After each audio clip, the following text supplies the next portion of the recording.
5:40 in the morning, Chicago, the tail end of March, the kind of cold that rises up out of the storm drains and settles into a person's bones. Maren Hollis stepped off the bus one stop early because her usual route was blocked, and she cut through the alley behind a row of dead warehouses on the south side the way she'd done 100 times before.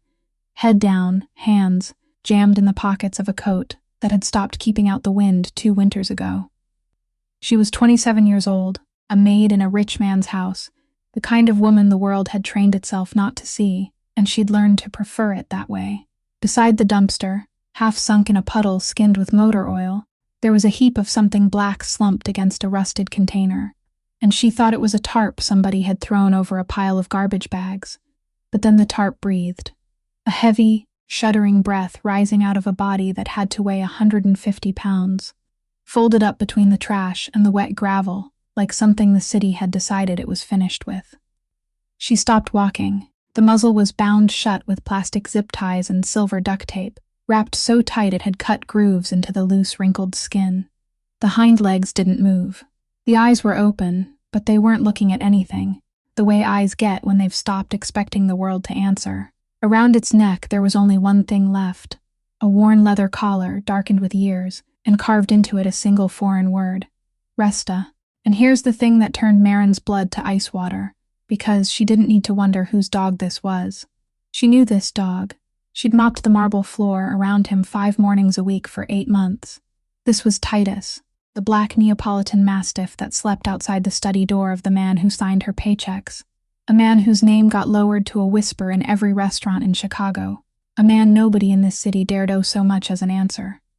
Rocco Falcone's dog, muzzled, drugged, and dumped beside a dumpster like he'd never mattered to anyone at all. Which meant somebody inside that house had done this. Somebody who smiled in those hallways, somebody Maren passed every single day, had carried 150 pounds of loyalty out into the dark and left it here to die quietly where no one would ask questions. And the dog, God help him, he wasn't fighting the ties. He wasn't trying to crawl away. He just lay there with his great wrinkled head pointed north, toward the house, still waiting, the way you wait when somebody you love has promised they're coming back. Maren stood in that alley with her breath fogging in the cold, and understood exactly what she was looking at, and exactly what it could cost her. Because if a maid walks out of an alley carrying the Mafia boss's missing dog, somebody's going to ask how she found him, and in her world, the wrong answer from the wrong mouth doesn't get you a thank you. It gets you buried in the same quiet way. She had a 16-year-old brother lying in a care facility across town, hurt in the same car crash that took their parents 5 years ago, and his bills swallowed every paycheck she earned. She had a landlord, a bus pass, and a rule she'd lived by since the day a rich family accused her of stealing just to skip out on her wages. Keep your head down, stay invisible, don't ever get caught standing in the middle of rich people's business. Every instinct she owned told her to keep walking, but those eyes, those flat, finished, waiting eyes, looked exactly like her brother's eyes on the bad mornings, and her feet wouldn't move toward the street. She didn't know yet who'd done it, or why a woman with diamonds on her wrist would need this animal erased, or that the choice she was about to make in the next 60 seconds would drag her out of the shadows and into the path of the most dangerous man in Chicago. She only knew one thing, standing there in the cold. Nobody was coming for him. Nobody but her.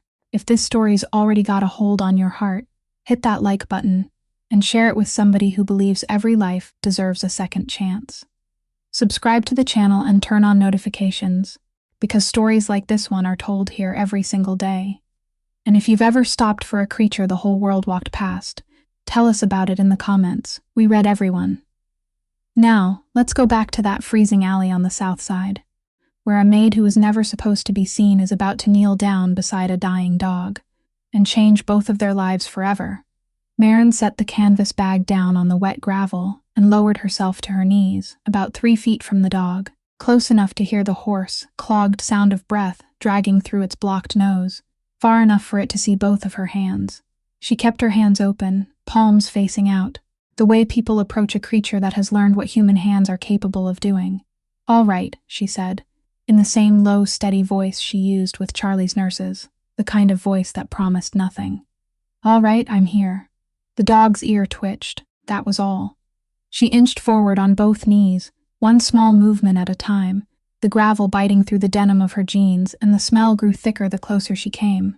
Motor oil and wet fur and something sour underneath it, the smell of a body that had been lying inside its own helplessness for hours. When her fingers finally touched the duct tape, the dog shuddered, a tremor running the whole length of its body, but it didn't snap, didn't jerk its head, didn't even growl. It only turned its face away from her, slowly and deliberately, the way a person turns away from a window they have stopped looking out of, and somehow that was worse than teeth. Teeth she could understand. Maren hooked her house key out of her coat pocket and began sawing at the zip ties, rubbing the serrated edge of the key back and forth against the plastic, her knuckles pressed against cold, loose skin, her breath breaking from her mouth in little clouds of white. The first tie snapped, then the second. The tape she had to peel, and it tore away from the folds of wrinkled skin with a sound like bandage being ripped from a wound that hadn't had time to close, and she winced for him because he wouldn't bother to wince for himself. When the last strip dropped into a puddle, the dog opened its jaws, pulled in one long, shaking breath that seemed to rise from the bottom of the earth, then closed them again. No bark, no whimper, nothing at all. 150 pounds of silence, and Maren knelt there in the dark and understood that whatever they had done to this animal, the worst part wasn't on its flesh. She looked at him. He looked at the gravel. "I can't carry you," she said. "You have to help me." At the mouth of the alley, behind a chain-link fence hung with hubcaps, an old junkman lived there, a stooped shadow of a man who sorted copper wire during the hours when the rest of the city was still asleep. And he owed Maren exactly one favor from the winter, when she had brought him coffee every morning for a week, because his cough sounded as though it were digging its own grave.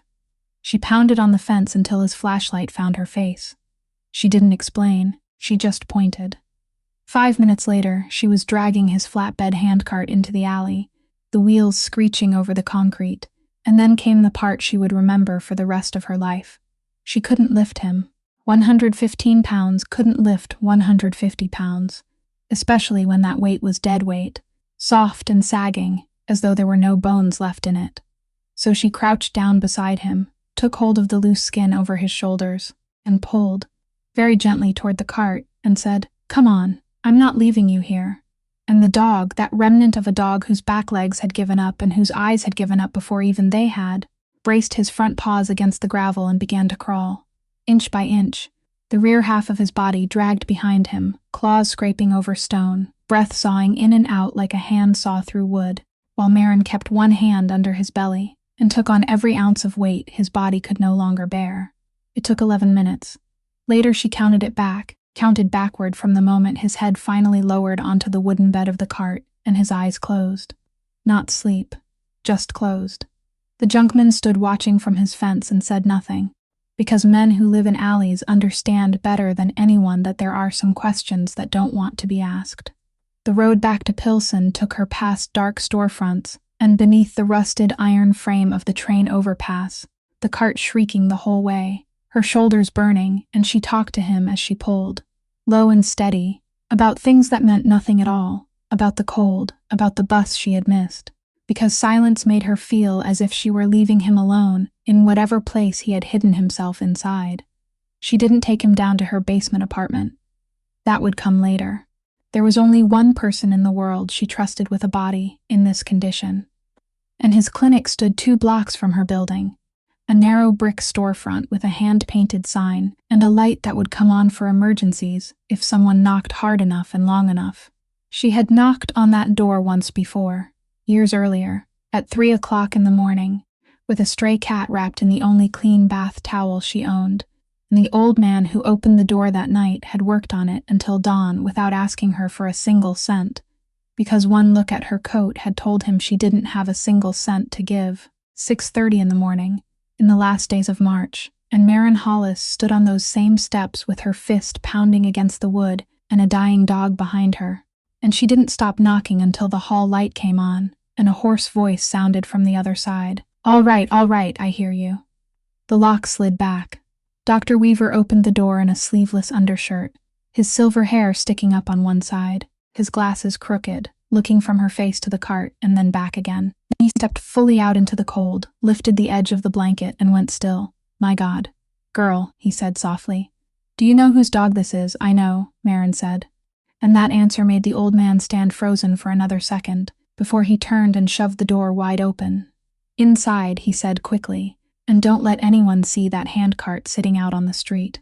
Between them, half carrying and half dragging, they got the dog over the threshold and into the small clinic that smelled sharply of antiseptic, where Dr. Weaver cleared a stainless steel table with one sweep of his arm, and somehow, with the strength of a 63-year-old man and an exhausted girl, they managed to get 150 pounds onto the cold metal surface.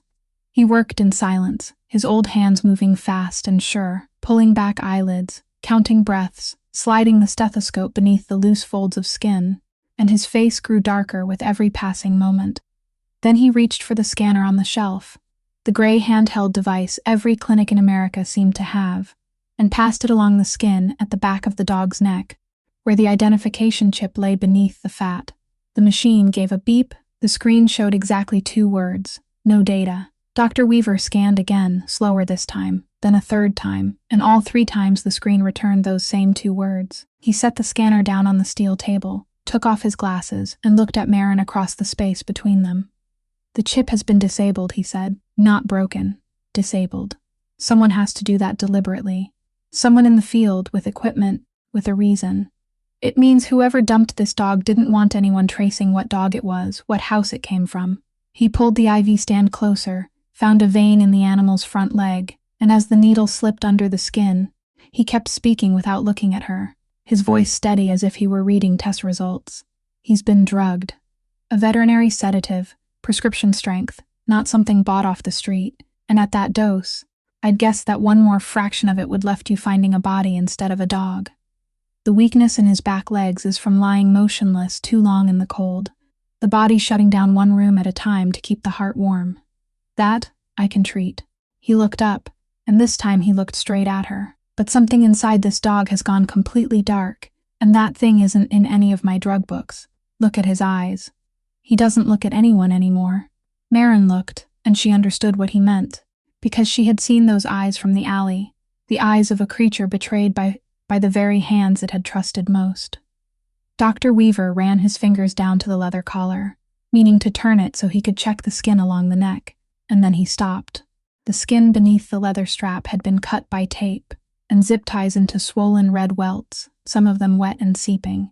He undid the metal buckle, lifted the collar from the dog's neck as gently as someone removing gauze from a burn, and stood there for a moment with the leather strap in his hand, his thumb rubbing over the word pressed deep into the darkened leather, aged by years. Resta. Then he held it out to Marin. Take it, he said. The cuts under his neck need air. This dog won't need a collar for a long time, and I don't want this thing lying around in my clinic. Marin took the leather strap, and it was heavier than she expected, the kind of weight that had nothing to do with pounds. Girl, Dr. Weaver said, and his voice dropped much lower. Do you understand what you're holding in your hand? That's not a keepsake. That's evidence. Evidence of a crime that happened inside the Falcone house, and crimes inside houses like that are never allowed to have witnesses. He braced both hands on the edge of the steel table. Whoever did this is living in, or moving in and out of, the house where you mop the floors every morning. If you take the dog back, the first question will be how you found him, and the second question won't be asked with words. And if you stay silent, you'll go to work every day under the same roof as the person who tied that muzzle shut.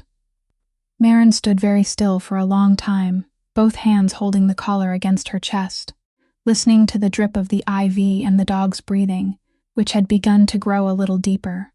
She thought about telling someone, anyone, and the thought died the moment it took shape, because she had learned that lesson once already, learned it through 3 months of stolen wages and an accusation that hadn't needed proof, that when a maid's word was set beside the word of people who lived in grand houses, the maid's word weighed less than air.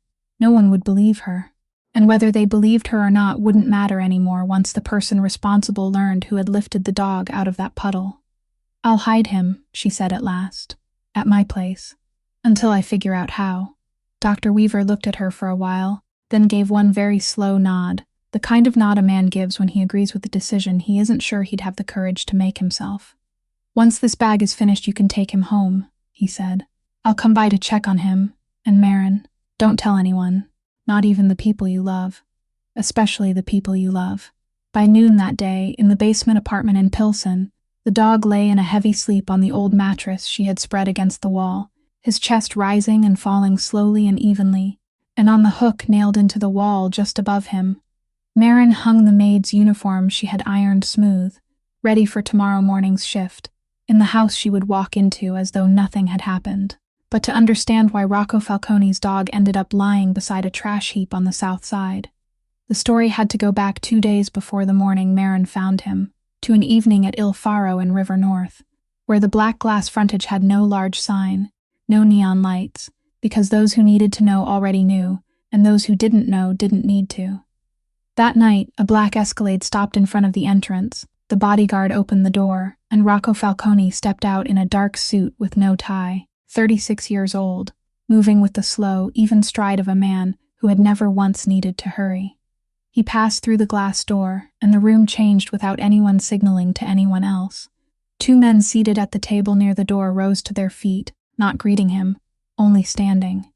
The manager bowed his head at the smallest angle and stepped aside. A waitress carrying a tray nearly bumped into the bodyguard walking ahead of him, her face going pale as she backed away 3 full steps. No one looked directly into Rocco's eyes, not because he was loud, but for the opposite reason, because he rarely said more than 2 sentences in a row, and the whole city had learned that whatever happened inside his silence was the thing to fear. When he sat down, the entire room lowered its voice on its own. When he stood, people cleared a path without being told.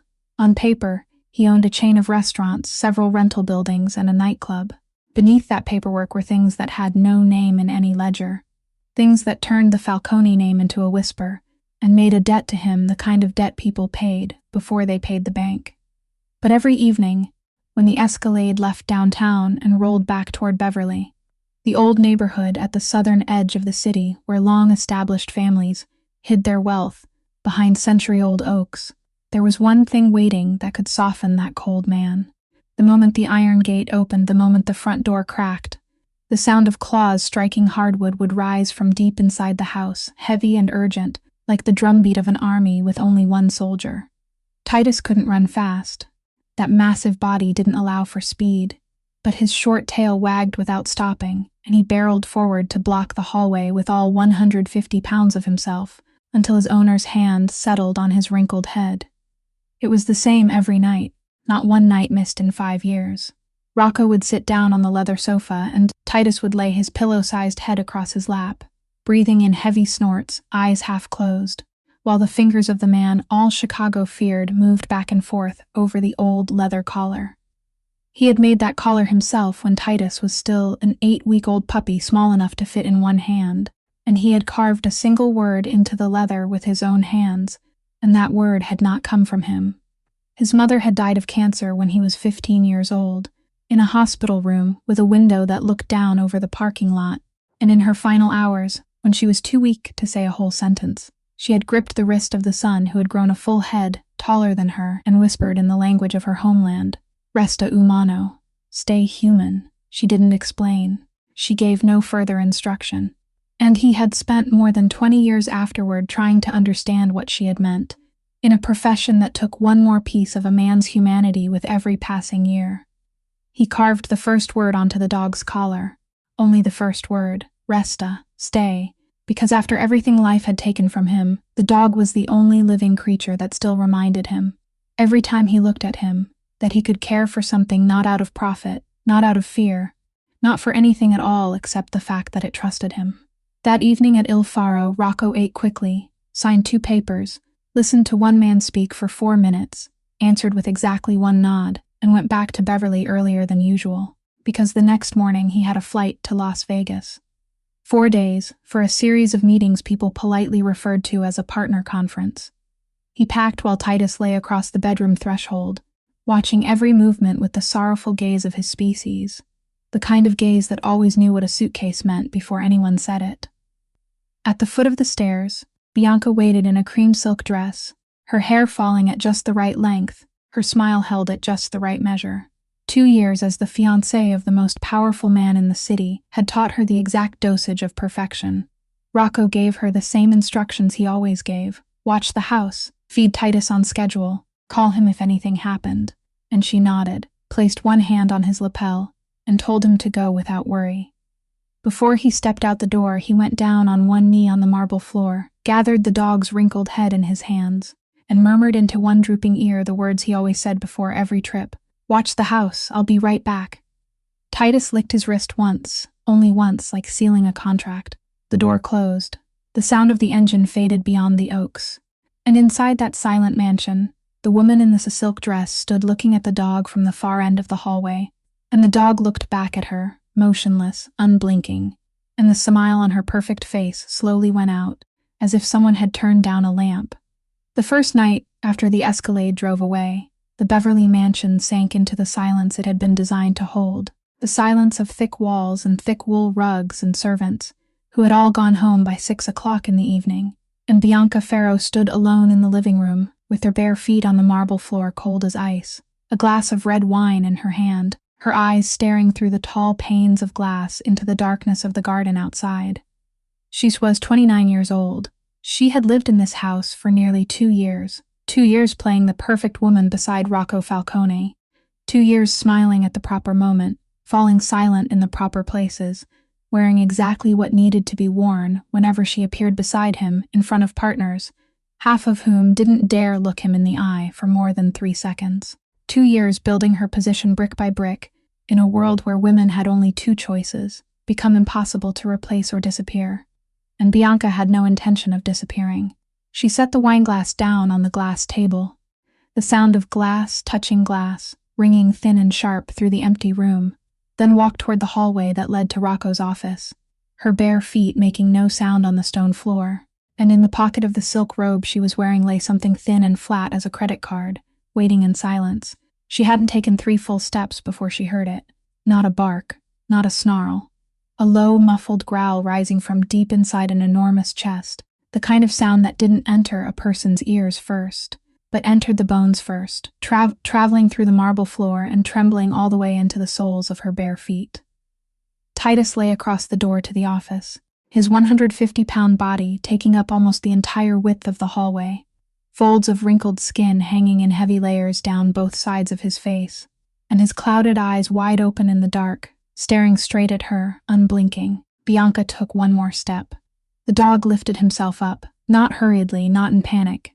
He raised the front of his body with the slow weight of a gate being shut, the fur along his spine standing up in a ridge, his lower jaw hanging just enough to show his teeth, and the growl thickened by another layer, steadier, lower, like the engine of a truck idling in wait. He didn't charge. He never charged. He only stood there and turned the whole hallway into a statement that needed no translation.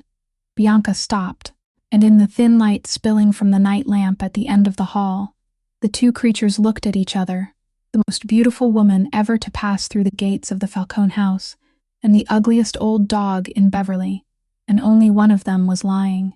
She hated him.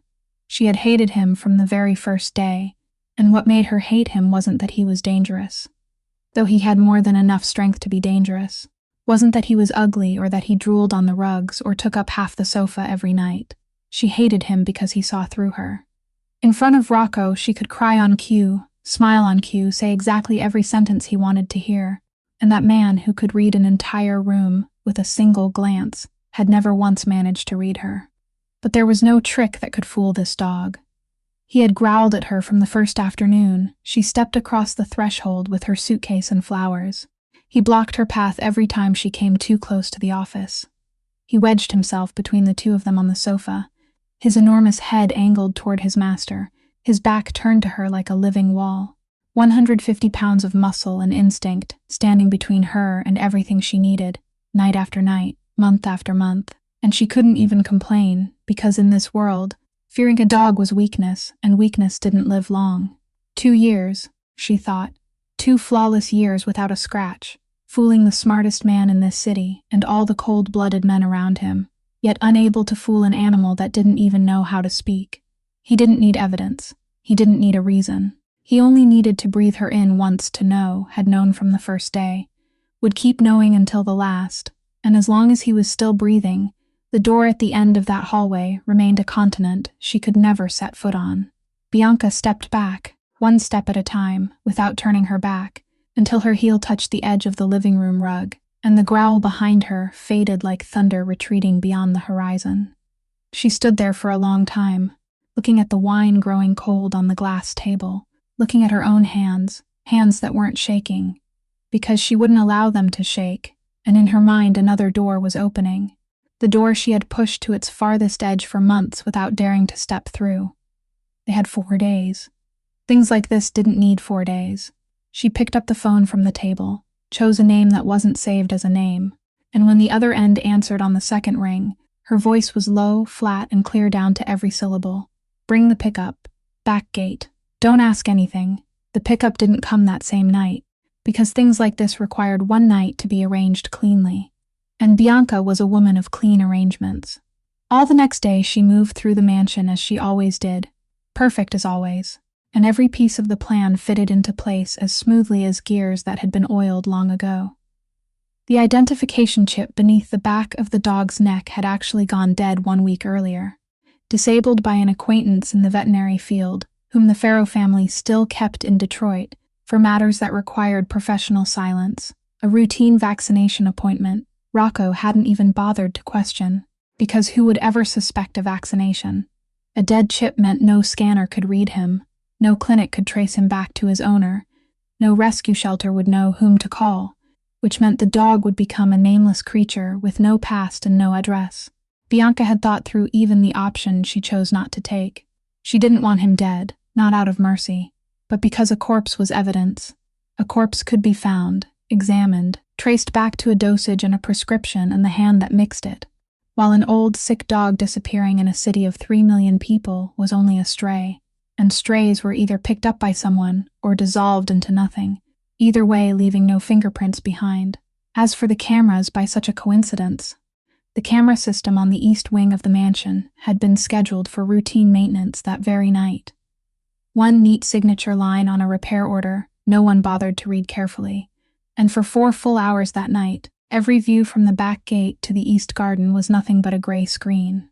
At 11 o'clock at night, Bianca opened the refrigerator, took Titus's portion of ground beef and put it into his familiar steel bowl, then mixed into it the white powder that had been waiting for 3 days in her makeup compact, mixing thoroughly, evenly, patiently, before setting the bowl down in the same place where he ate every night, beside the stone pillar in the corner of the kitchen. The dog sniffed for a very long time. He was old, but he wasn't stupid, and something inside that familiar smell had shifted by the width of a hair. But this was the kitchen where he had eaten for 5 years. This was his bowl. This was the smell of the beef he had been fed since he could still fit in his master's palm. And a dog's trust in his own house was something deeper than instinct. He lowered his head and ate. Half an hour later, his eyelids began to grow heavy as poured lead. His enormous head slowly sank onto his front paws. His rear body tipped sideways, and he collapsed onto the hardwood floor in the middle of the kitchen, his breathing slowly thickening, then slipping completely into a dreamless dark. At 1 o'clock in the morning, the clattering sound of a diesel engine stopped beyond the back gate, and a large man came in through the gate that had already been left open, with the kind of face that was paid to remember nothing and ask nothing. He and Bianca lifted the soft, limp, 150-pound body into the bed of the truck, and Bianca herself was the one who wrapped zip ties around the half-open muzzle, pulled them tight, then wound several layers of silver duct tape over them, tight enough that if he woke on the road, no street would ever hear him, and her perfectly polished fingers did not tremble once as she did it, and the rest of that night belonged to the dog. He woke in pieces inside a darkness that jolted and bounced, the world reduced to smell, the rusty iron scent of the truck bed, the waves of engine oil rising with every brake, the smell of damp road dust, and mixed through all of it, the familiar perfume that had drifted past him every day in the hallways of his home, the scent he had growled warnings at for 2 years, while no one understood. He tried to open his mouth, but his jaws were locked shut. He tried to kick his legs, but his back legs did not answer. Then the truck stopped. The tailgate opened. 2 arms hauled him up, and the cold, wet ground crashed against his side, sharp gravel piercing through his skin, dirty water soaking into his fur. The truck door slammed. The engine roared, and through the narrow slit of his drug-heavy eyelids, the last thing he saw was 2 red taillights drifting farther away, farther and farther, then vanishing completely around the bend, leaving him with the sound of wind moving through weeds and his own breath snorting through his clogged nose. He didn't howl. He didn't struggle. He lay still in the oil-slicked puddle, his head turned toward the dim lights of the city to the north, toward the direction where his house stood, and waited, because in the simple and absolute world of a dog, his person had said, "Watch the house, I'll be right back," and his person had never broken a promise. The sky slowly turned from black to gray, fog settled, and across the city, an early bus was carrying a 27-year-old maid toward a blocked route, a stop earlier than usual, and an alley she had cut through 100 times before that held nothing but trash and darkness. Except on this morning, Rocco Falcone came home one day earlier than planned, because Las Vegas ended faster than he had expected, and because some nameless instinct kept pulling him back toward Chicago like a compass needle drawn by a magnet. The Escalade rolled through the gate of the Beverly mansion in the middle of the afternoon, and the very moment the front door opened, he knew. Not because something was wrong, because something was missing. There was no sound of claws pounding across the hardwood floor, no 150 pounds rushing out to block the entryway, no short tail beating against the air. There was only the house's carefully designed silence, and for the first time in 5 years, it felt hollow as an empty box.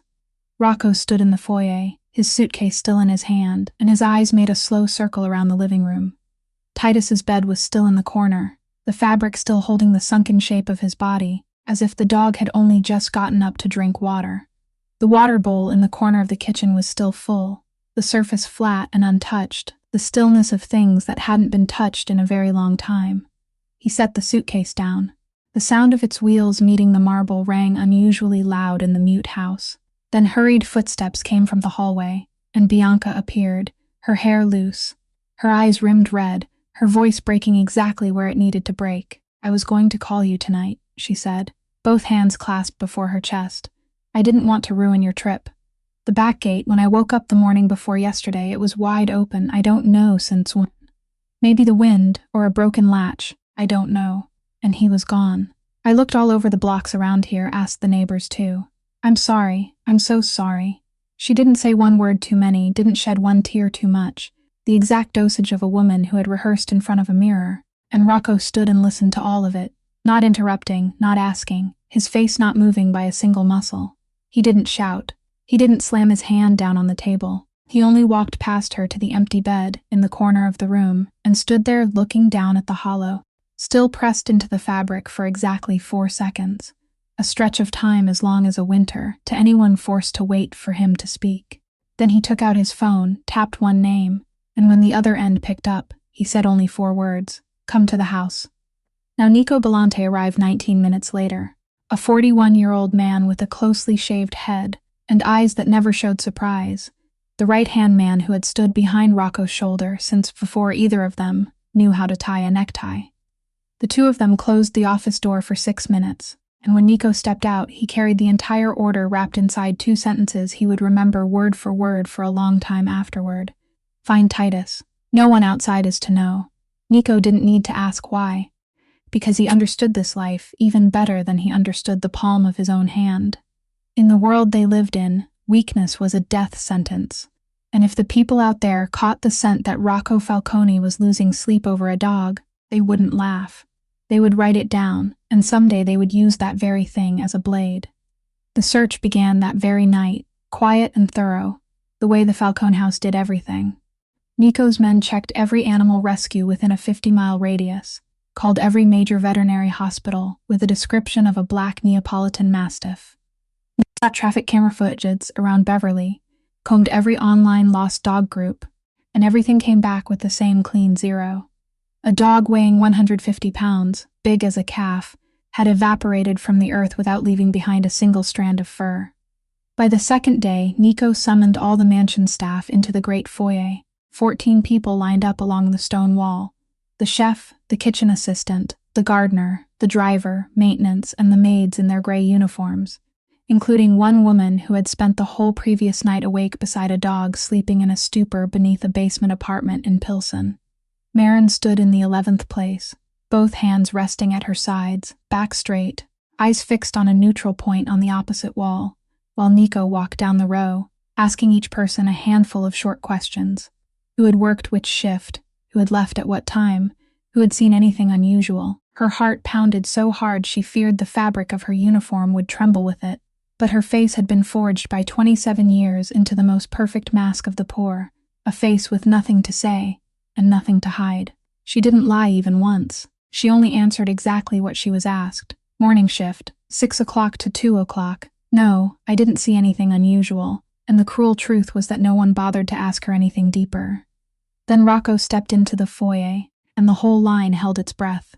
He moved slowly along the row, his eyes stopping on the housekeeper, on the gardener, on the new driver, each pause a different length, the pauses of a mind weighing every person on an invisible scale.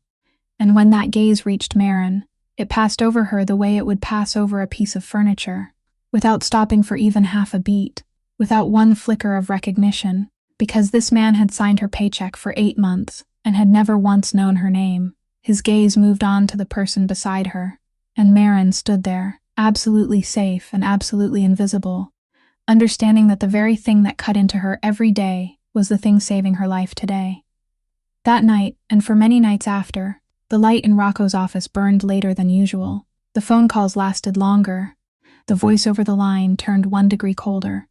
And every time the most powerful man in Chicago passed through the living room, he stopped for a few seconds before the empty bed in the corner, looking down at the hollow that was flattening a little more with each day, then walked on without saying anything.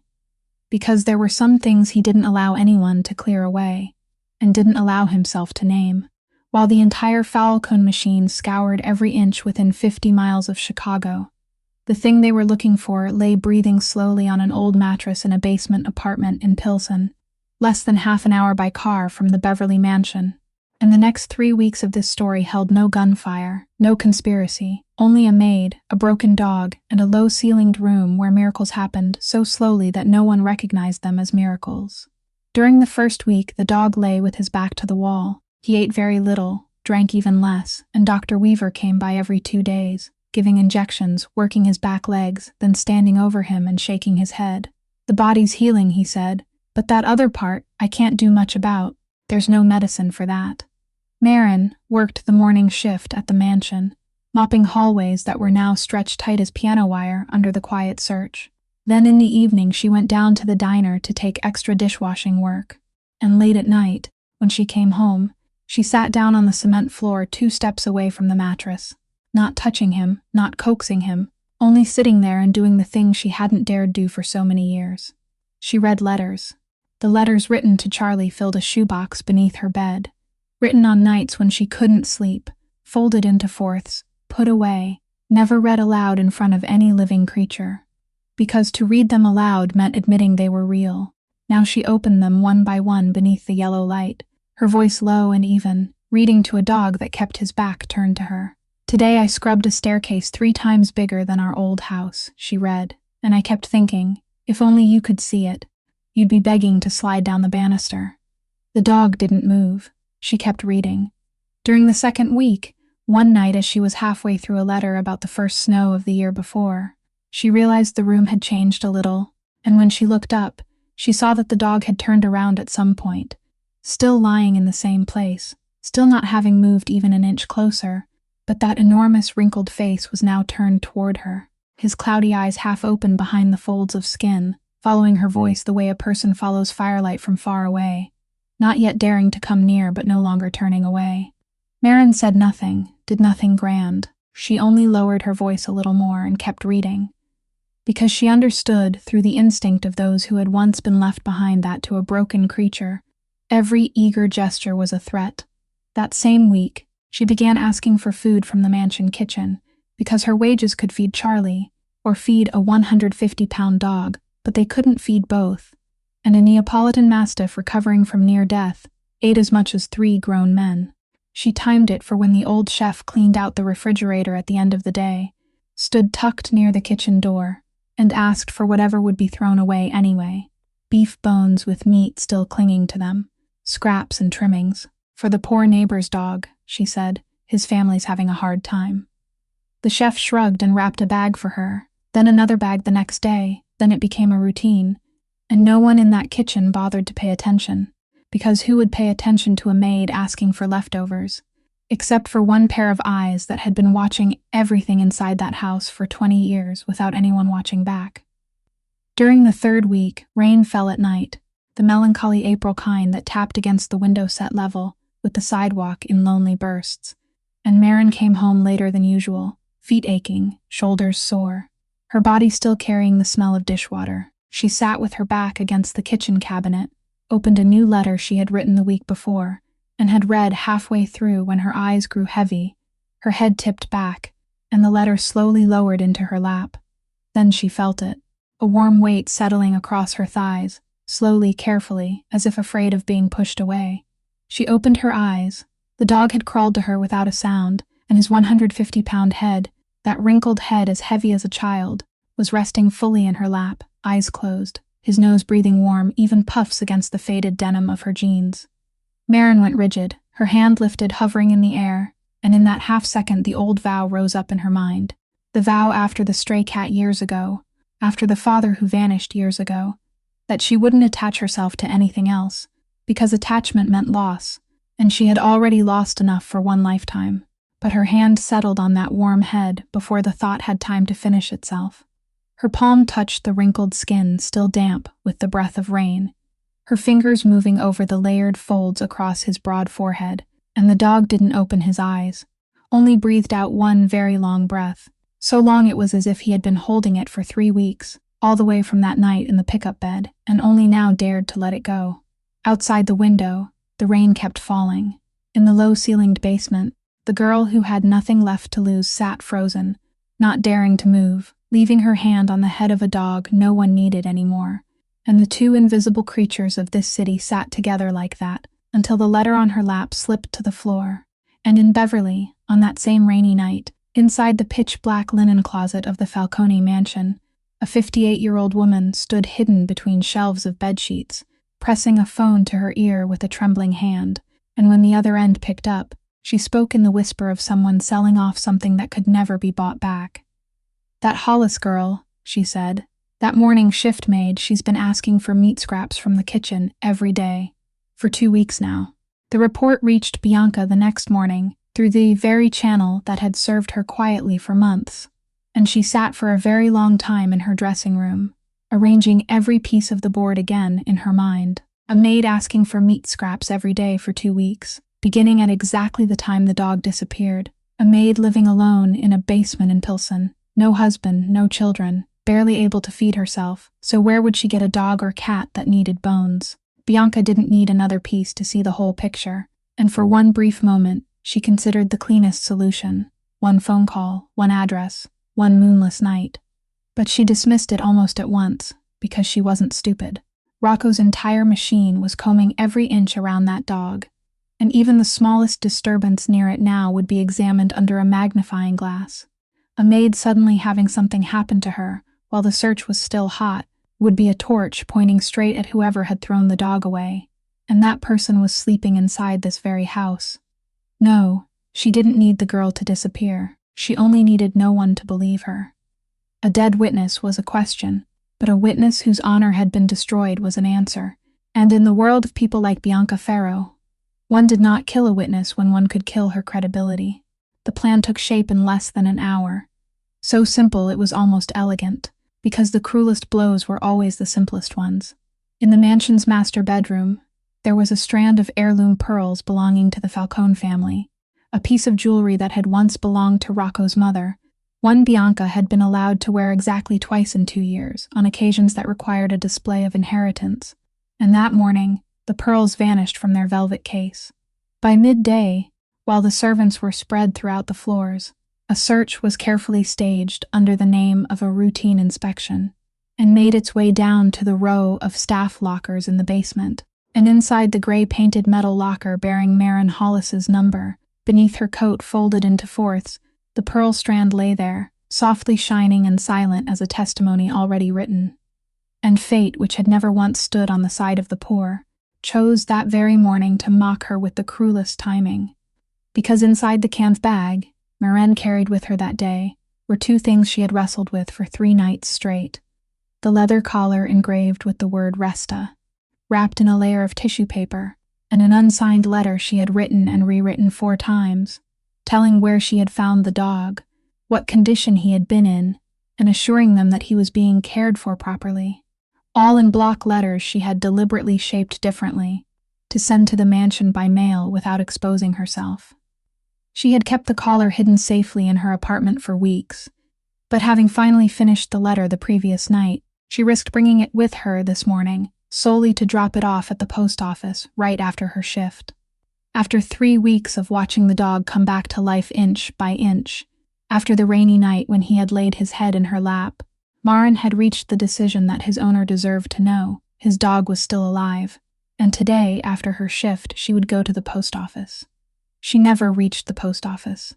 2 bodyguards found her in the West Wing hallway, while she was still wiping the row of glass doors, gave no reason, only said, "Come with us," and escorted her the entire length of the house, past the stairs of servants that gathered, and then hurriedly turned away, to the oak door of the office, the room she had only been allowed to mop outside for the past 8 months.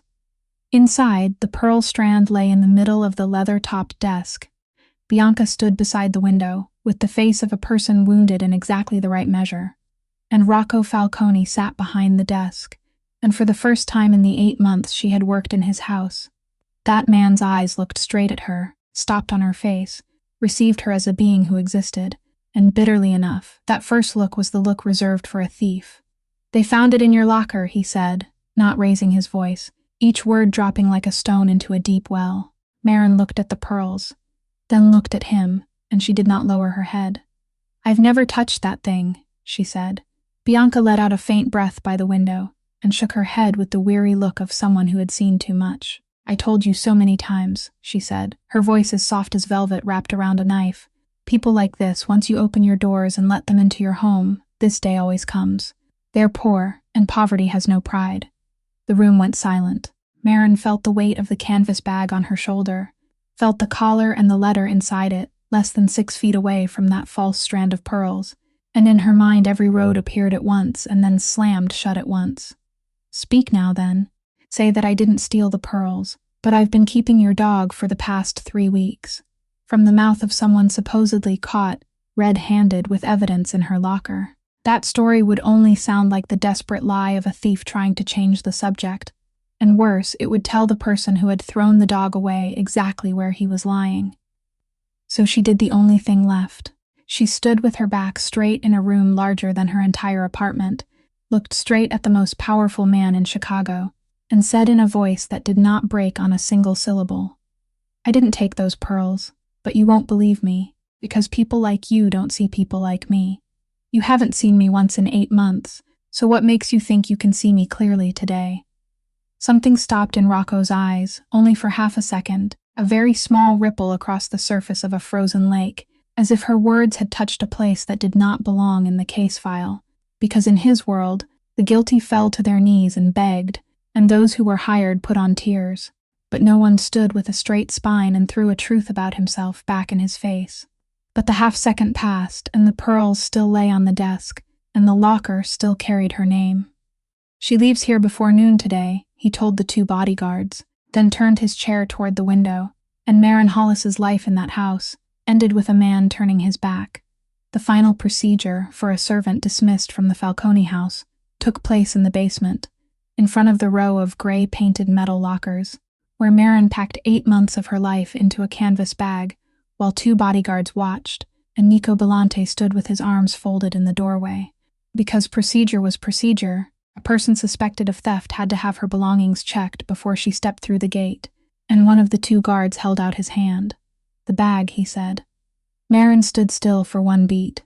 She knew what was inside it, knew that what was about to happen could no longer be stopped, and in that moment, standing between 2 abysses, she chose the abyss that held the truth. She handed over the bag herself. The guard turned it upside down and dumped it onto the wooden bench, and among the small possessions of a maid's life, an old water bottle, an empty lunchbox, a pair of wool gloves frayed at the seams, an object wrapped in tissue paper fell out, rolled twice, and the paper came loose on the stone floor. The dark leather collar, aged by years, lay exposed in the middle of the floor. The word pressed deep into it, fixing the ceiling, "Resta," and resting over one corner of it was a white envelope, unstamped, unaddressed, but sealed. The basement hallway froze as if all the air had been drawn out of it. The guard went rigid in the middle of the motion. Nico Belante left the doorway, took 3 steps, bent down, picked up the collar between 2 fingers, and the man whose eyes never showed surprise stood motionless looking at it for so long that the sound of water pipes running inside the wall could be heard. He knew this collar. The whole house knew this collar. And at the far end of the hallway, where the servants had gathered to steal a look at the dismissal, Bianca Farrow's face, the face of the woman who had personally come down to the basement to witness the ending she had directed, went white for exactly 1 second before she managed to pull it back into a look of astonishment. But that 1 second did not slip past the corner of Nico's eye, because he turned his head at precisely the right moment and stored that instant in some very deep compartment he did not yet hurry to open. "Come with me," Nico said to Marin, his voice neither harsh nor kind, and he carried the collar and the letter ahead of her. Crossing the hallway between 2 lines of staring eyes, climbing the stairs toward the oak door she had left less than an hour earlier. This time there were only 3 people in the room. Then Nico placed the 2 objects on the leather-topped desk in front of Rocco and stepped back to stand guard at the door. And then there were only 2. Rocco Falcone looked at the collar for a very long time. He did not touch it at first, as if touching it would confirm something he was not yet ready to confirm. Then his fingers lifted it, turned it over, moved along the leather, stopped on the carved mark, and Marin, standing in the middle of the room, saw something perhaps no one in all of Chicago had ever seen. Rocco Falcone's hand trembled once, only once, before it tightened around the leather strap into a fist gone white at the knuckles.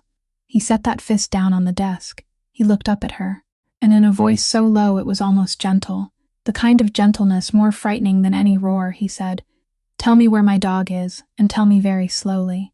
Marin Hollis had passed through that morning from maid to thief, from thief to the prime suspect, in a case the whole Falcone machine had searched for 3 weeks, without finding a single clue. And she understood that she was standing at the point where every lie was suicide, and the truth still might not save anyone, but she had nothing left to lose anymore. The job was gone, her honor was gone, and the only thing left was the true story, so she told it, standing straight, her voice even, without adding a single tear for seasoning. The alley behind the row of abandoned warehouses on the south side. 5:40 in the morning, in the last days of March. Plastic zip ties and silver duct tape around the muzzle. Both back legs paralyzed, the chip disabled, the scanner at the clinic reading no data. 3 weeks, a basement in Pilsen, an old doctor, medicine, IV fluids, bones and scraps of meat, begged from the kitchen in this very house. That letter was finished last night, meant to be sent here anonymously this afternoon, just so you'd know he was alive, that was all. She told it in bare bullet points, without making it dramatic, and that bareness carried the weight of a true statement, because liars decorate while people telling the truth are tired. Rocco listened without interrupting once, his jaw tightening more and more, and when she reached the plastic zip ties, something went completely out in his eyes, replaced by something far darker, because he was doing the math she did not need to do for him. The back gate did not open by itself, the chip did not die by itself, the cameras did not maintain themselves, and sedative did not mix itself into a bowl of meat. He opened the letter, read it twice, then placed it beside the collar, and in the dead silence of the room, Marin said the last thing, the thing she had swallowed down for 3 weeks, her voice still even, but each word set down like stone. "You want to ask why I didn't speak from the beginning? Because in this house, a maid's word isn't worth as much as a dog's bark. At least when a dog barks, someone listens." Rocco Falcone sat motionless behind the desk, the 2 pieces of evidence lying before him. The woman he was supposed to marry somewhere above those stairs, with a face that had gone white for 1 second, and the maid he had just fired standing in front of him with the only truth his entire empire had not been able to buy, track down, or torch of anyone for 3 weeks. He did not apologize. Men like him had not yet learned how to do that, not yet at this moment. He only stood, buttoned his suit jacket, and said 4 words. "Lead me there." Less than an hour later, 2 polished black Escalades parked one behind the other in front of the old brick building in Pilsen, between rusted cars sitting crooked with their wheels up on the curb, and trash cans chained to lampposts. 2 spotless black blocks of metal, lying in that neighborhood as jarringly as 2 luxury coffins placed in the wrong cemetery, and the faces behind windows, with curtains cracked open, looked down. Then hurriedly let the curtains fall, because this neighborhood had lived long enough to know what kind of people rode in cars like that. Marin opened the iron side door of the building and led him down 11 cement steps, and Rocco Falcone followed behind her, alone. He'd signaled Nico and the bodyguards to stay on the sidewalk, with nothing more than a single lift of his finger. The man of marble foyers and ceilings nearly 16 feet high lowered his head to pass through the low doorway of the basement apartment and stopped. The low-ceilinged room smelled of dampness and cheap soap, daylight entering only through a window level with the sidewalk, cutting a slanted strip of golden dust across the floor, and in the corner, on an old mattress patched with 2 pieces of fabric in different colors, his dog was lying there. He was thinner than on the day he disappeared, his folds of skin hanging looser, and his back legs stretched awkwardly to one side in the way of muscles that hadn't fully recovered yet. But he was alive. He was breathing, his chest rising and falling slowly and evenly inside that strip of dusty sunlight. Rocco couldn't take another step. The man who'd never once needed to hurry stood rooted at the foot of the stairs, and it was at that moment that the dog's drooping ears moved. He heard, not the sound of leather shoes on cement, but the rhythm of footsteps that had been imprinted in him since he was 8 weeks old, the rhythm he'd waited for every night, for 5 years beside the gate in Beverly. And his enormous head jerked up from the mattress, his cloudy eyes opening wide, his nose drawing in the air in quick, urgent bursts, as if making sure his ears hadn't lied to him. Then Titus did the thing he hadn't managed to do even once in 3 weeks. He stood up. His front legs pushed forward first, then the 150-pound rear half of his body trembled violently and rose after them, wavering, tipping to one side, nearly falling but standing on all 4 feet for the first time since that night in the bed of the pickup. And he moved toward his master, one short, heavy step at a time, his back legs half dragging, half walking behind him, claws scraping over the cement in the clumsiest and most magnificent sound that room had ever heard. Rocco Falcone dropped to his knees. One knee touched the damp cement floor of a basement in Pilsen, his tailored suit no longer meaning anything at all, and he held out his hand, palm turned upward, waiting.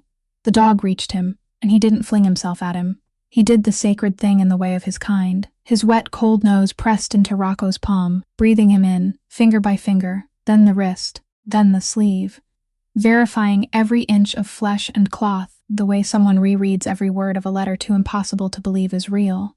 And when the verification was complete, he pushed his whole enormous wrinkled head into Rocco's chest.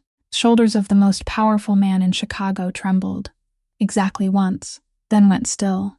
He wrapped his arms around that head, his fingers sinking into the familiar folds of skin at the back of the dog's neck, and those 2 creatures stayed motionless together for a long time in the dusty sunlight, the man kneeling on the cement floor and the dog standing there trembling on 4 legs that had just remembered how to stand, while Marin backed against the kitchen wall, both hands gripping her elbows, standing with that quiet, unbroken dignity that defined her, watching a scene she knew she didn't belong to. At last, Rocco stood, cleared his throat very quietly, and bent down to slide both arms beneath the dog so he could carry him out to the car, the best veterinarians in the city having been called to the mansion an hour earlier.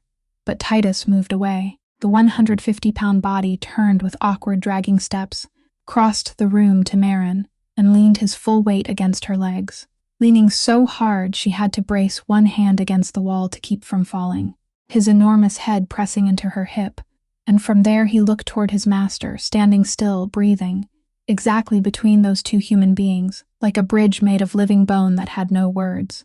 No one in the room spoke to explain it, because any explanation would have made it smaller. Rocco looked at his dog leaning against the legs of the maid he'd fired that morning for stealing his mother's pearls, and the pieces of that morning rearranged themselves inside his mind into a new shape, a locker anyone could open, a search someone had very skillfully suggested, a face that had gone white for 1 second at the end of a hallway, and that Nico had reported in the car in one single sentence, and he understood that someone had led him by the hand through the entire performance like a child. He didn't say that aloud. He only stepped closer, bent down, and lifted Titus into his arms. This time the dog let him, and before turning toward the stairs, he stopped in front of Marin for exactly 1 breath. "Thank you for keeping him," he said. "Only that." Then he drew a white business card from the inside pocket of his jacket, nothing printed on it but a string of numbers, placed it on the third cement step, and walked up out of the basement with the dog in his arms. The car doors closed. The sound of 2 8-cylinder engines left the street. Then nothing. Marin stood alone in the apartment, hearing her own heart beating in the silence she'd lived with all her life, and yet somehow today felt entirely strange, and her eyes dropped to the corner of the room, where the mattress patched in 2 colors still held the sunken shape of a 150-pound body, a strip of dusty sunlight lying across it, a few black hairs still caught in the fabric. She walked over, sat down on the edge of the mattress, placed her hand on the hollow that was still faintly warm, and sat that way for a very long time. The white business card lay on the 3rd step until nightfall, and she didn't pick it up.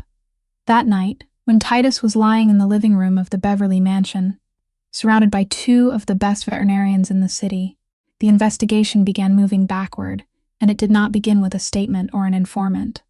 It began with a small tube of blood kept in the refrigerator of a narrow brick clinic in Pilsen. Dr. Weaver, with the caution of a man who had practiced for 40 years and trusted no one more than procedure, had saved a sample of the dog's blood from that very first morning, and the analysis he handed to Nico named the exact compound in it, a high-dose veterinary sedative, the kind sold only by prescription, the kind distributed only through licensed suppliers, which meant every vial had a lot number, and every lot number led somewhere. It took Nico's men 2 days to follow that paper trail from the Midwestern distributor down to the list of clinics that had placed orders, and the name that made everything stop was a private veterinary clinic outside Detroit, a small facility that looked clean on paper, but was owned by a shell company that needed only 2 layers peeled back before the word Pharaoh appeared underneath. At the same time, Titus's vaccination file was reopened, and they found that the routine injection 3 weeks before the night he disappeared had been given by a veterinarian who came to the house, a strange name, introduced by someone no servant could clearly remember, only that all the paperwork that day had been suspiciously proper. Then came the maintenance order.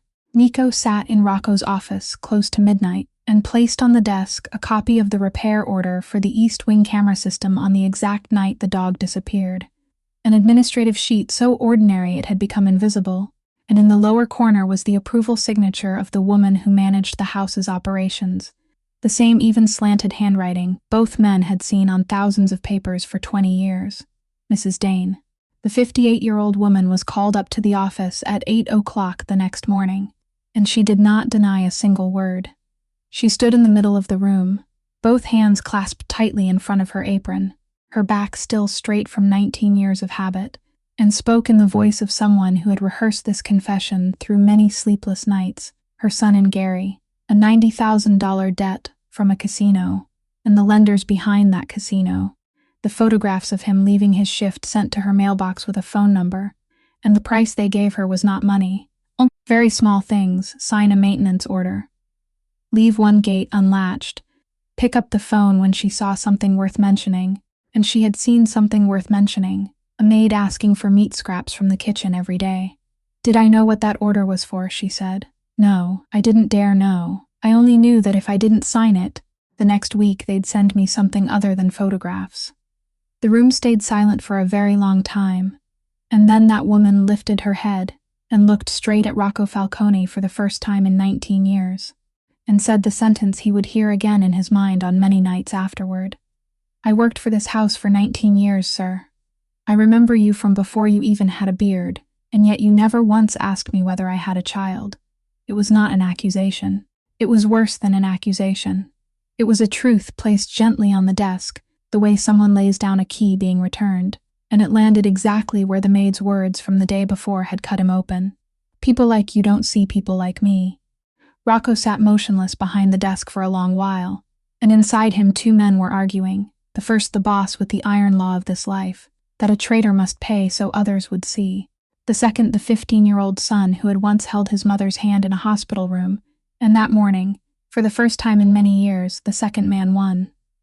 "Your son's debt will be paid in full today," he said, his voice unchanged. "You'll receive the rest of this month's wages, then you'll leave Chicago. Don't come back, and don't ever let me see your signature on any piece of paper again."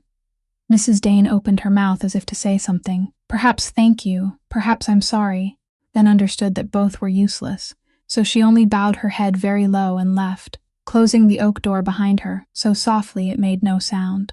The rest of the picture was turned over in the next 2 days, when Nico's team, now knowing where to dig, went back through every trace Bianca Farrow had left in the house, and what surfaced made the matter of the dog suddenly look like only the smallest visible tip of an iceberg.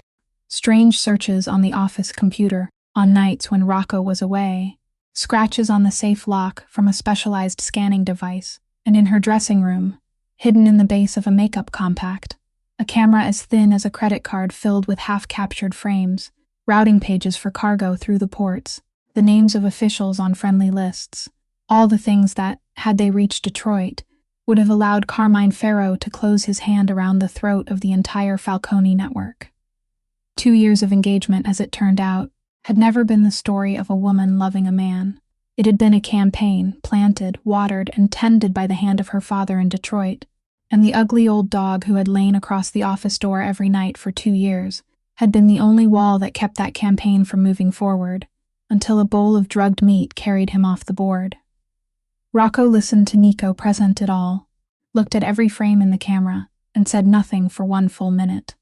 Then he picked up the phone, dialed Bianca Farrow, the woman who at that moment was at the spa in the Peninsula Hotel, and the call lasted exactly 40 seconds. Not one word about the dog, not one word about the camera, only a notice delivered in the voice of a man reading contract terms. "The engagement ends as of this moment. Your belongings will be sent to the hotel this afternoon. Don't come back to Beverly." And when she began her second sentence, he had already hung up. The woman had been expelled from the house. The traitor had been sent out of the city. The dog had been returned to his rightful place on the bed, in the corner of the living room, with the best doctors, the best food, and everything should have closed there like a perfect circle. But nothing closed at all, because Titus wouldn't come home. His body had come home, but he had not. For 3 straight days, the dog lay on his familiar bed, his head resting on his front paws, his eyes never leaving the glass doors that looked out over the front drive, so still that the new servants passing by almost mistook him for a stone statue carved in the shape of a sad dog.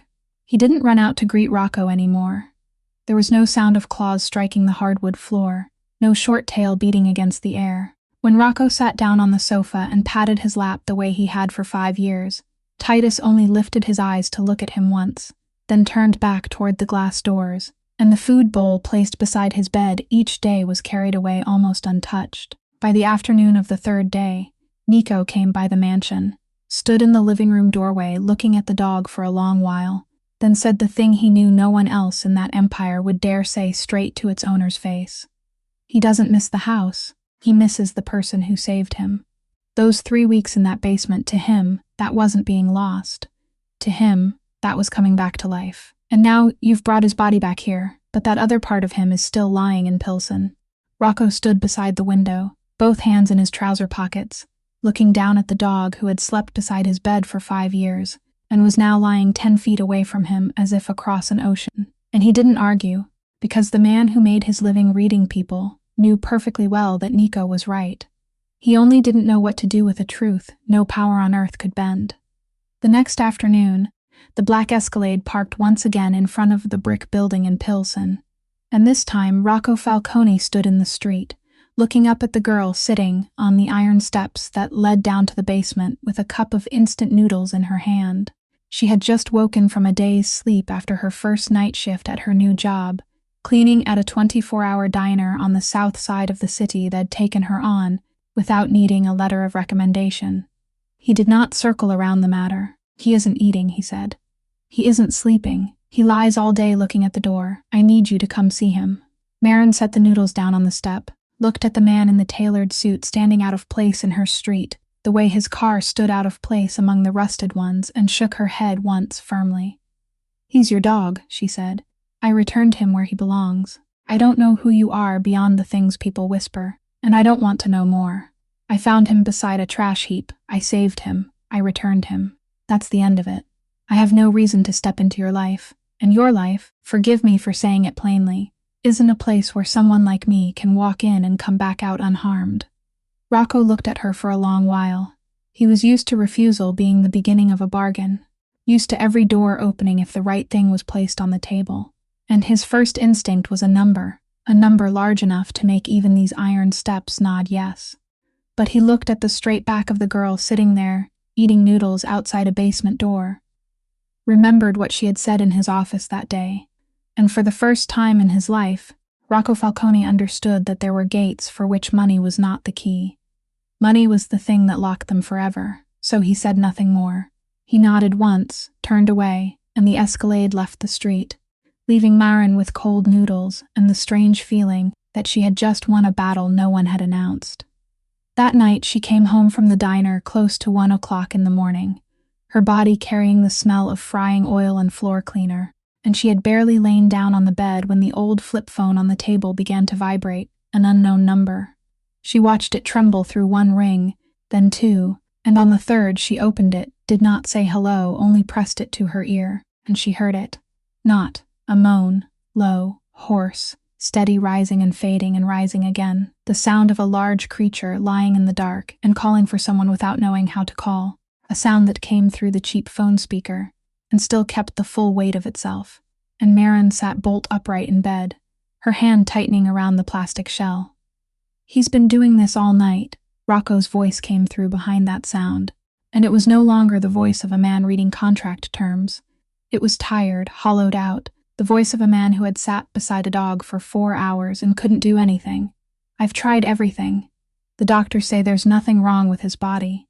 I don't know what to do anymore." I've never said that sentence to anyone. Maren did not answer. She sat in the darkness of the basement, the phone pressed to her ear, and listened. 1 minute, then 2. To the unbroken, steady moaning of the dog who had once laid his 150-pound head in her lap on a rainy night. And at the other end of the city, the most powerful man in Chicago was silent too, holding the phone toward his dog, 2 sleepless human beings connected by a moan over the telephone at 1 o'clock in the morning. Then Maren opened her eyes. "Tomorrow morning," she said exactly 2 words, and closed the phone. The next morning, at 10 minutes to 7, a girl in a worn coat walked from the bus stop toward the gate of the Beverly mansion, and no one needed to ask for papers. The iron gate had been open since the bus was still 2 miles away, and that unwritten agreement took shape from there. Every morning after her night shift at the diner, she came by for 1 hour, sat with the dog, then went home, not accepting a single dollar, not eating a single meal in that house, coming because of the dog, only because of the dog. And every time she crossed the doorway, the sound of claws striking the hardwood floor rose from deep inside the house, heavy and urgent, bringing a sudden burst of life back into the long, silent hallways.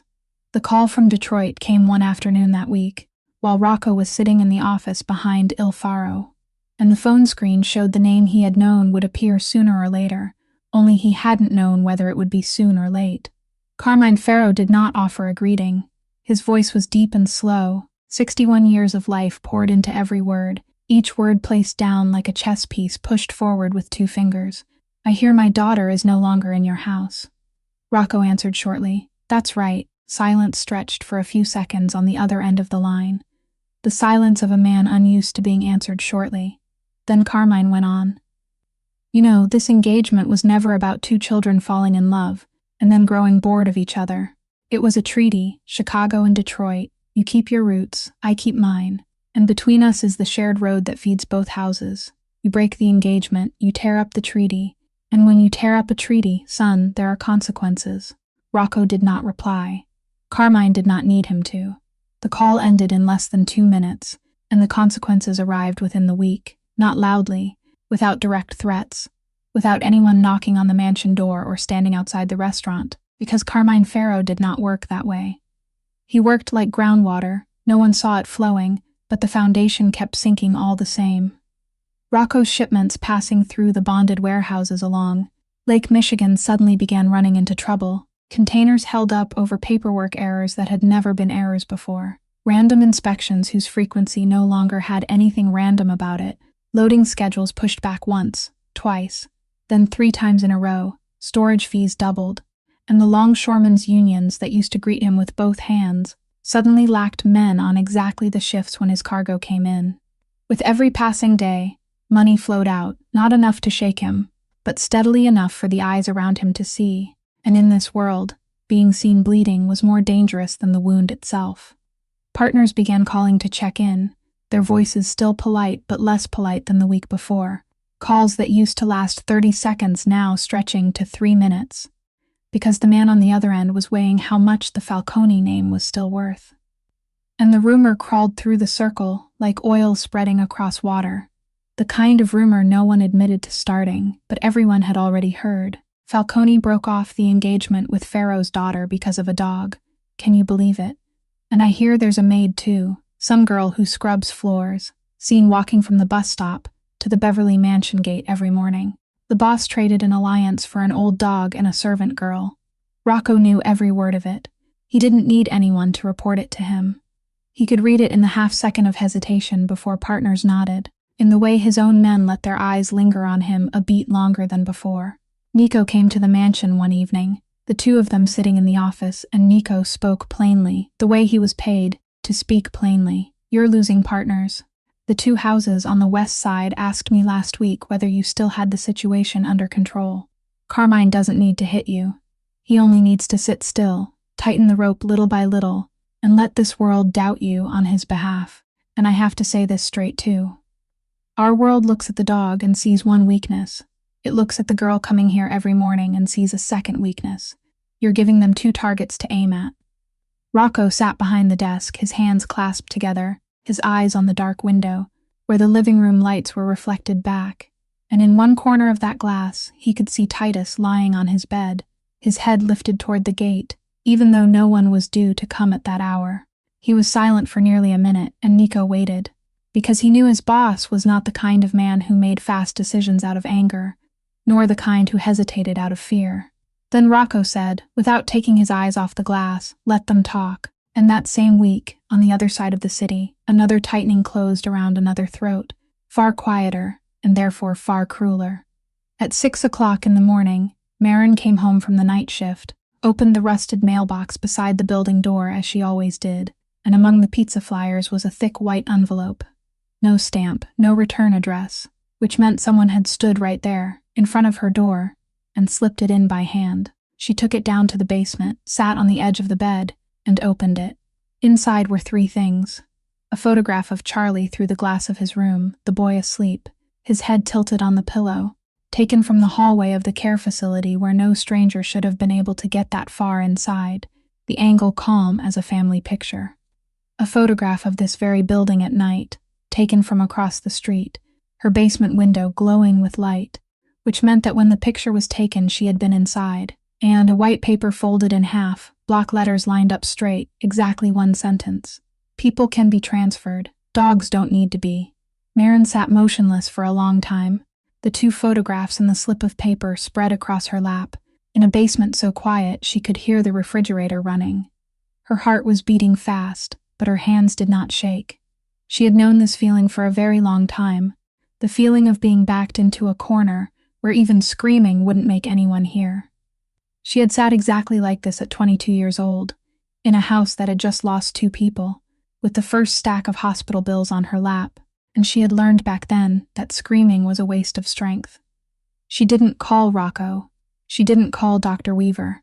The thought did flash through her mind, and she smothered it at once with the logic that had kept her alive all these years. Who am I in their world?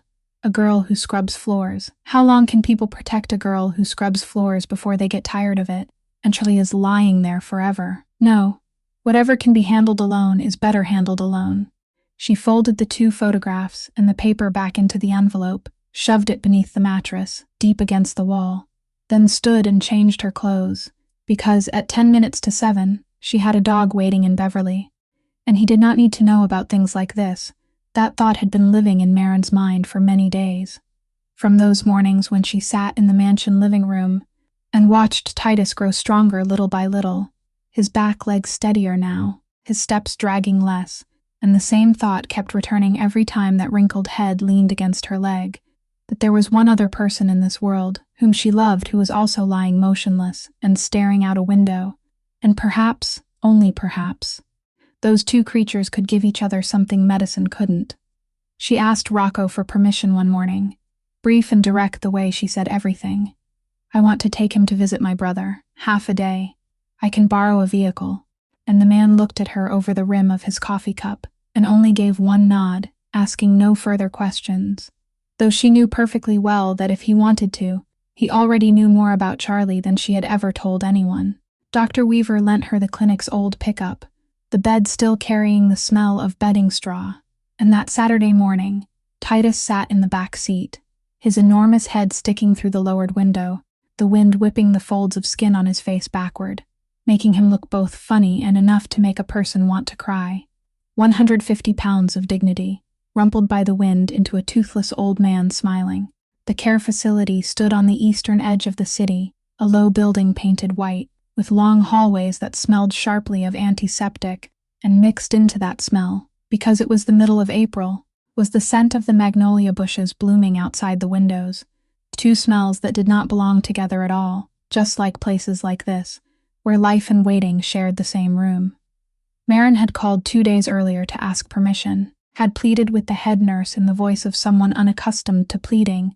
"He's gentle, he'll only lie there, I promise."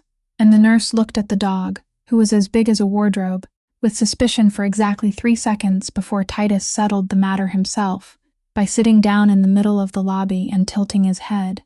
And that was that. The doors opened. Charlie was sitting in his wheelchair beside the window of his room, 16 years old, thin, his neck resting against the support, his brown hair combed by someone into a very straight part, and his eyes looking out at the back courtyard the way they had looked for 5 years, a gaze that landed nowhere, the kind of gaze that on Marin's worst mornings made her remember the eyes beside the trash heap. She stepped in first and spoke in the warm, even voice she always used here. "Hey, it's me. I brought a friend today." Then she gave a small signal, and Titus crossed the threshold.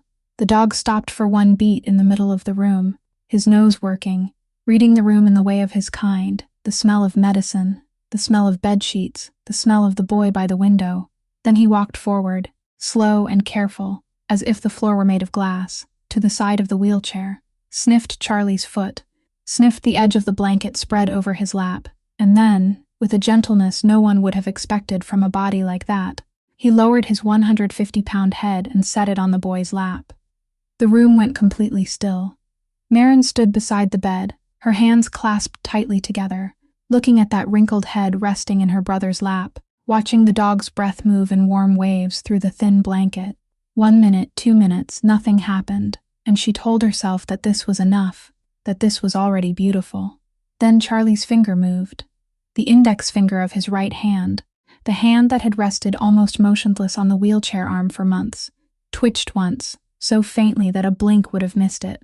Then that whole hand lifted a few inches, trembling, moving through the air like a baby bird learning how to fly, and came down, landing on the fold of skin between the dog's ears. Titus did not move. He only breathed out a long breath through his nose and closed his eyes, as if he had been waiting for exactly this hand from the moment he entered the room. And Charlie's eyes, the eyes that for 5 years had only looked through everything, lowered, stopped, settled on that black wrinkled mass lying across his lap, truly stopped, truly saw, for 3 seconds, or 5 seconds, no one counted, because in the doorway, the head nurse was standing frozen with a stack of files against her chest, forgetting entirely what she had come in to do. There was no miracle. Charlie did not turn his head, did not call out for his sister, did not wake up the way people did in Sunday afternoon movies. His hand stayed on the dog's head a little while longer, then slipped down. His eyes drifted back toward the courtyard, and the room returned to its old rhythm, with only the breathing of a dog and the sound of birds beyond the magnolia bushes. But Marin had seen it, and something inside her chest, the door latch she had kept fastened for 5 years with all the strength she had, caught halfway open. She did not cry out loud. She stood straight as she always stood, one hand gripping the bed rail, and the tears simply came without permission, silent, one line after another, falling dark into the fabric of her shirt, while she smiled, truly smiled, for the first time in a very long while, because her brother had just seen something in this world, and that something was her dog. No, the dog she had saved, and the line between those two things had never been thinner. On the drive back, evening had begun to lean in, April sunlight slanting through the windshield. Titus dozing in the back seat with his head resting against the seat back, and Marin drove the old pickup through familiar streets, glancing at him now and then in the rearview mirror. At a red light, she reached back, set her palm on that warm, wrinkled forehead, and told him the thing her mother used to say whenever she placed something precious in Marin's hand. One of her grandmother's hair clips, an old notebook, a lucky coin. The sentence Marin had not allowed herself to remember for 5 years. Hold on to it, you hear me? Don't lose it. The dog opened one eye and looked at her in the mirror, then went back to sleep. She had no idea that somewhere else, on a leather collar lying in the desk drawer of a man in Beverly, another mother had left behind that same instruction in another language, and that those 2 women who had never met, one from the grassy hills of Tennessee, one from the stone corridors of Chicago, had feared the same fear and had handed that fear down to their 2 children in the shape of the same message. Hold on to something, in the middle of a life always waiting to take things away. 3 days after the visit with Charlie, at 6 o'clock in the morning on a day in early May, Marin stepped out through the back door of the diner with both shoulders aching after 8 hours of mopping floors and clearing tables. The early mist still blurred the empty parking lot, and she had just slid her key into the lock of the old bicycle she'd bought with 3 months of wages, securing it to the rusty rack when a black SUV glided up, quiet as a shadow, and stopped across the front of her Escape. 2 doors opened. 2 men stepped out, not obviously large, but the way they stood, the way they divided the 2 corners of space around her, said this wasn't the first time they had done this. Miss Hollis. The first man said, his voice flat, without rise or fall, "Someone wants to speak with you. Please get in the car." Marin looked at him, then at the second man, who had somehow already blocked her way back, looked at the parking lot with not a soul in it, at the distant streetlights still blinking yellow through the mist. And she didn't scream, because she knew the scream would die in the fog before it reached anyone's ears. She didn't run, because those 2 pairs of legs were longer than hers. She only asked one word, her voice as even as if she were asking the time. Where? The man did not answer. He only opened the car door wider, and Marin looked at that open door for 1 second, then climbed in, her back straight, the way a person steps onto a familiar bus. The SUV drove for about 20 minutes toward the south, through streets she knew, and then streets she did not know, and finally turned onto a dirt road that cut through an abandoned industrial district, passing a place that made her chest tighten once, though her face did not change. That alley, that row of rusted containers, that trash heap where everything had begun. The car drove about 300 yards beyond it, then stopped in front of a gray brick warehouse with a rusted metal roof, weeds growing knee-high around the base of the walls. They took her into a small room inside, probably once the foreman's office, now holding only a stained wooden table, 2 chairs, a ceiling bulb throwing down a muddy yellow light, and a small window high above with rusted bars. The door closed behind her. Lock turned from the outside, then silence. Marin pulled the chair closer to the window, sat down, placed both hands on her thighs, kept her back away from the chair, and waited. She didn't pound on the door, didn't call out, didn't circle the room looking for an escape the way people did in movies. She only sat, because she was used to rooms where she had been left alone. She had sat exactly like this at 22, in the kitchen of a house that had just buried 2 people, surrounded by paper plates of condolence food no one had cleared away, and she had understood that afternoon that there were rooms a person could only sit through, not leave before fate allowed it. The only difference this time, she thought, was that this time someone would come, and she wasn't sure that was better. About half an hour later, the lock clicked, the door opened, and Bianca Ferro walked in. She wore a long cream wool coat, her hair twisted into a low knot without a single strand out of place, her lipstick pale and precise.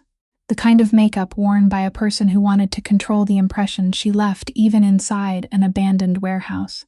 And she pulled out the chair across from Marin, sat down, and placed a thick brown envelope on the wooden table. "I won't circle around it," Bianca said, her voice light and even as if she were receiving someone in a living room. "There's enough in here for you to move your brother to a better facility in any city you want. Denver, Portland, anywhere, as long as it isn't Illinois. Take it, start over, and no one will bother the 2 of you again." Marin looked at the envelope. She did not touch it. She lifted her eyes to the woman across from her and asked, her voice no louder than the hum of the bulb above them, "And if I don't go?" Bianca tilted her head a little, the corner of her mouth tightening beneath the lipstick. Then I can't control what happens after that, she said. To you. Or to the people you care about. The old night nurse at your brother's facility, for instance. Or the dog you think you saved. The room went silent, and then Marin asked the question she had carried with her since that morning beside the trash heap. The question that was not truly meant for herself alone. She asked it slowly, clearly, looking straight into the other woman's eyes. Do you hate that dog so much?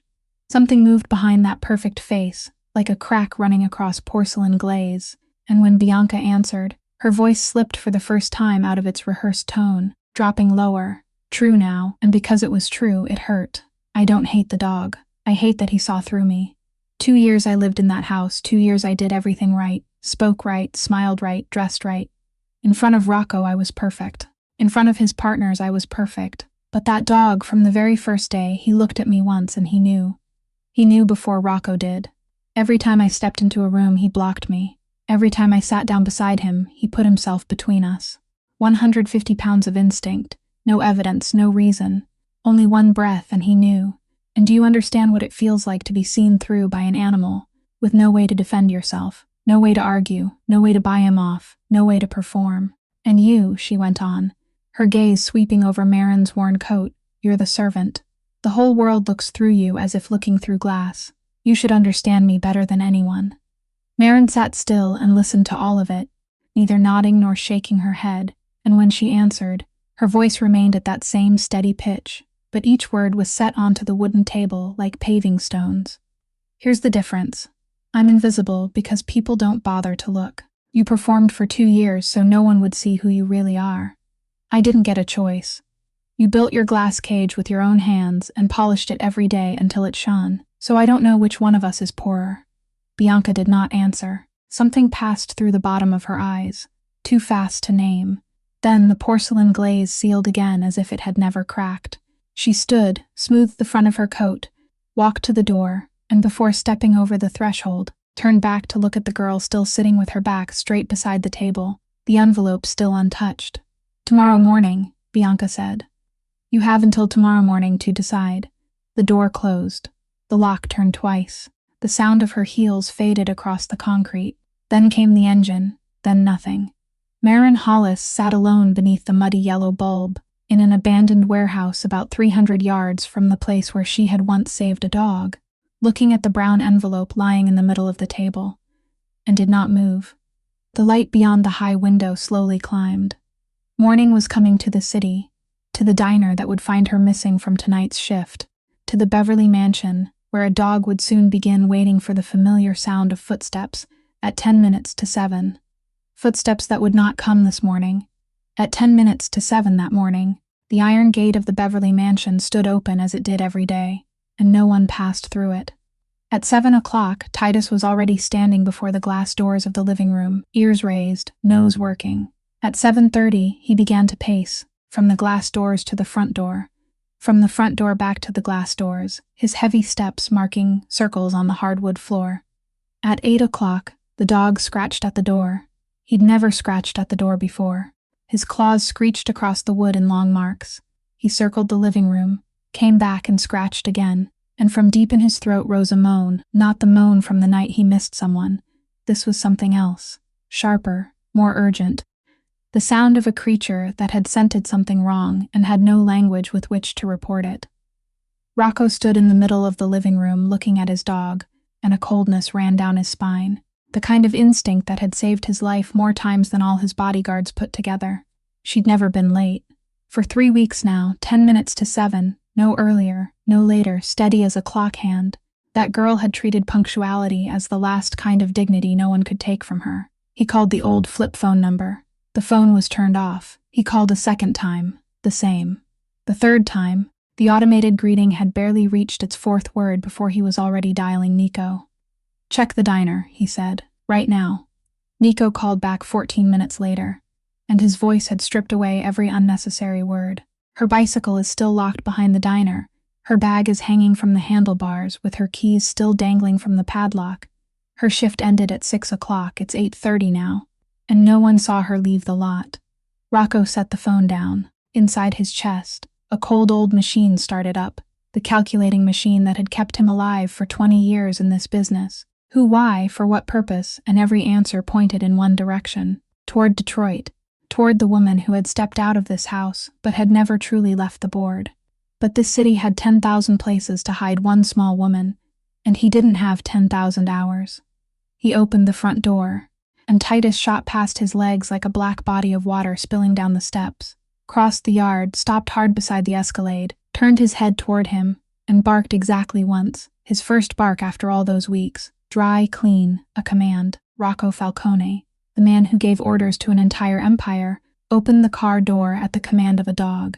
Titus leapt onto the front seat, 150 pounds landing on the leather cushion with a heavy bounce, his nose already pressed tight to the window seam, and Rocco went around the front of the car, sat behind the wheel, lowered the passenger window a few inches, while Nico's second car started behind him.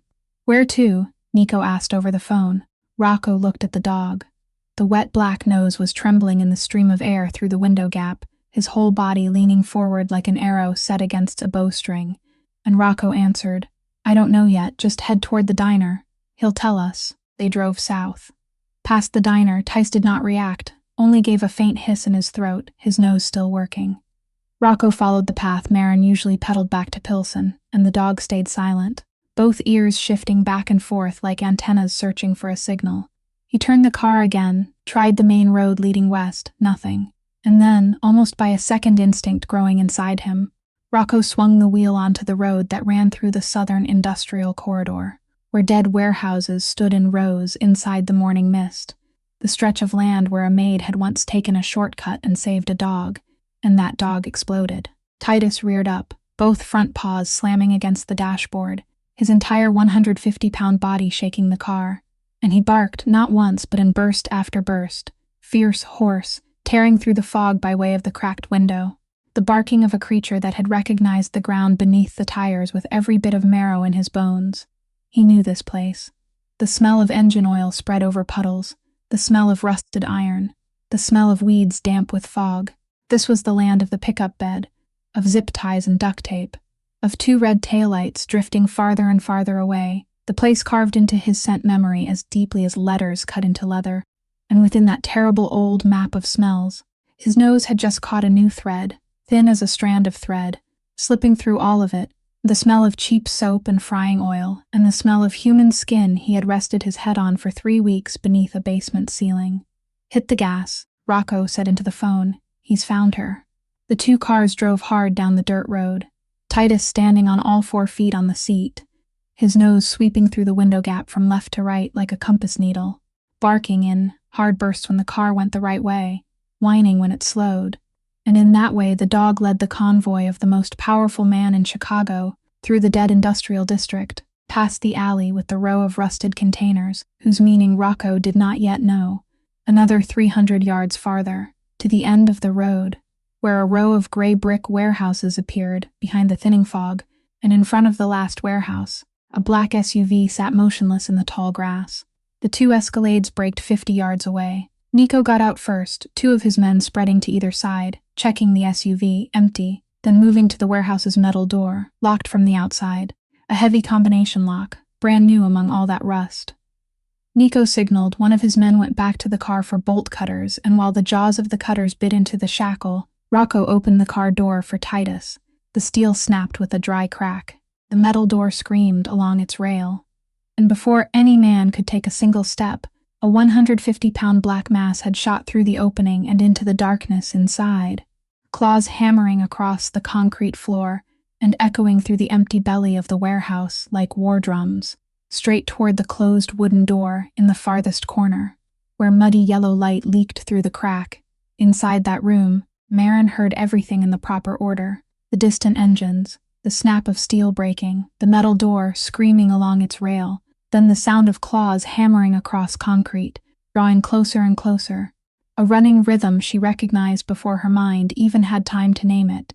And she remained in the same position she had held for so many hours, back straight, both hands resting on her thighs, the thick brown envelope lying in the middle of the wooden table, untouched, unopened, covered with a thin layer of dust and from the longest morning of her life. Then the wooden door burst off its hinges under the force of 150 pounds charging at full speed, and Titus crashed into the room like a black flood.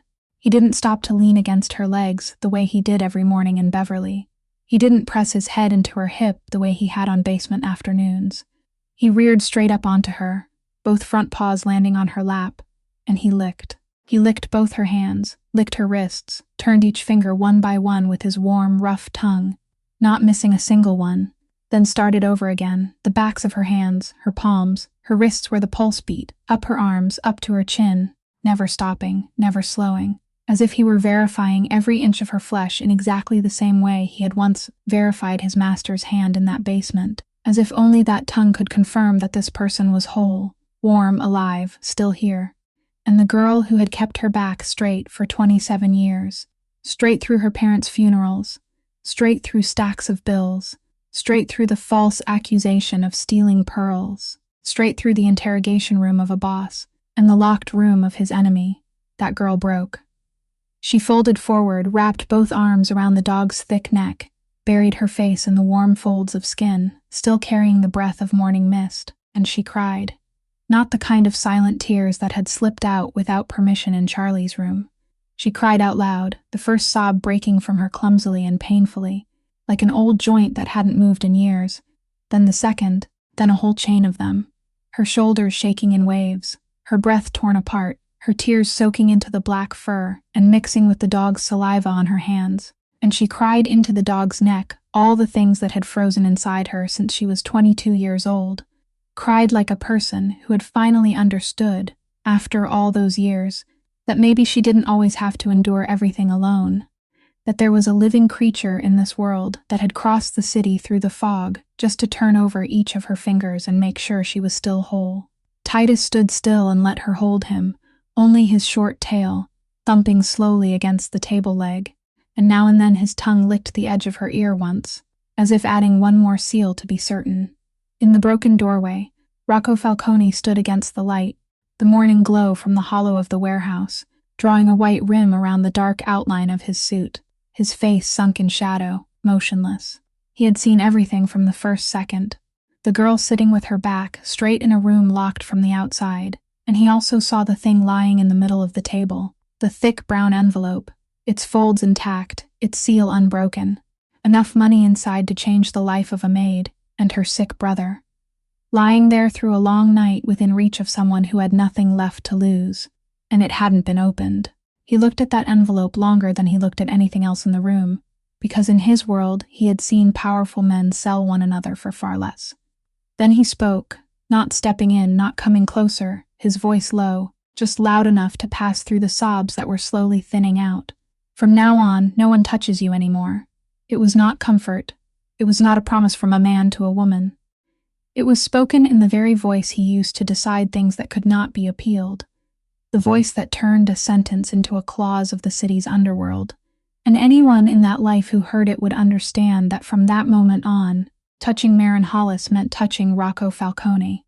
Marin lifted her face from the dog's neck, her cheeks still wet, her eyes still red, and she didn't say thank you. She only nodded once, and he nodded once in return. Those two people exchanging more than any words could have carried in two nods across a room with a shattered door. On the way back, Marin sat in the back seat of the Escalade, and Titus, who was supposed to be placed in Nico's car for more room, had refused that order for the second time in his life by lying flat in front of the car door until everyone gave up.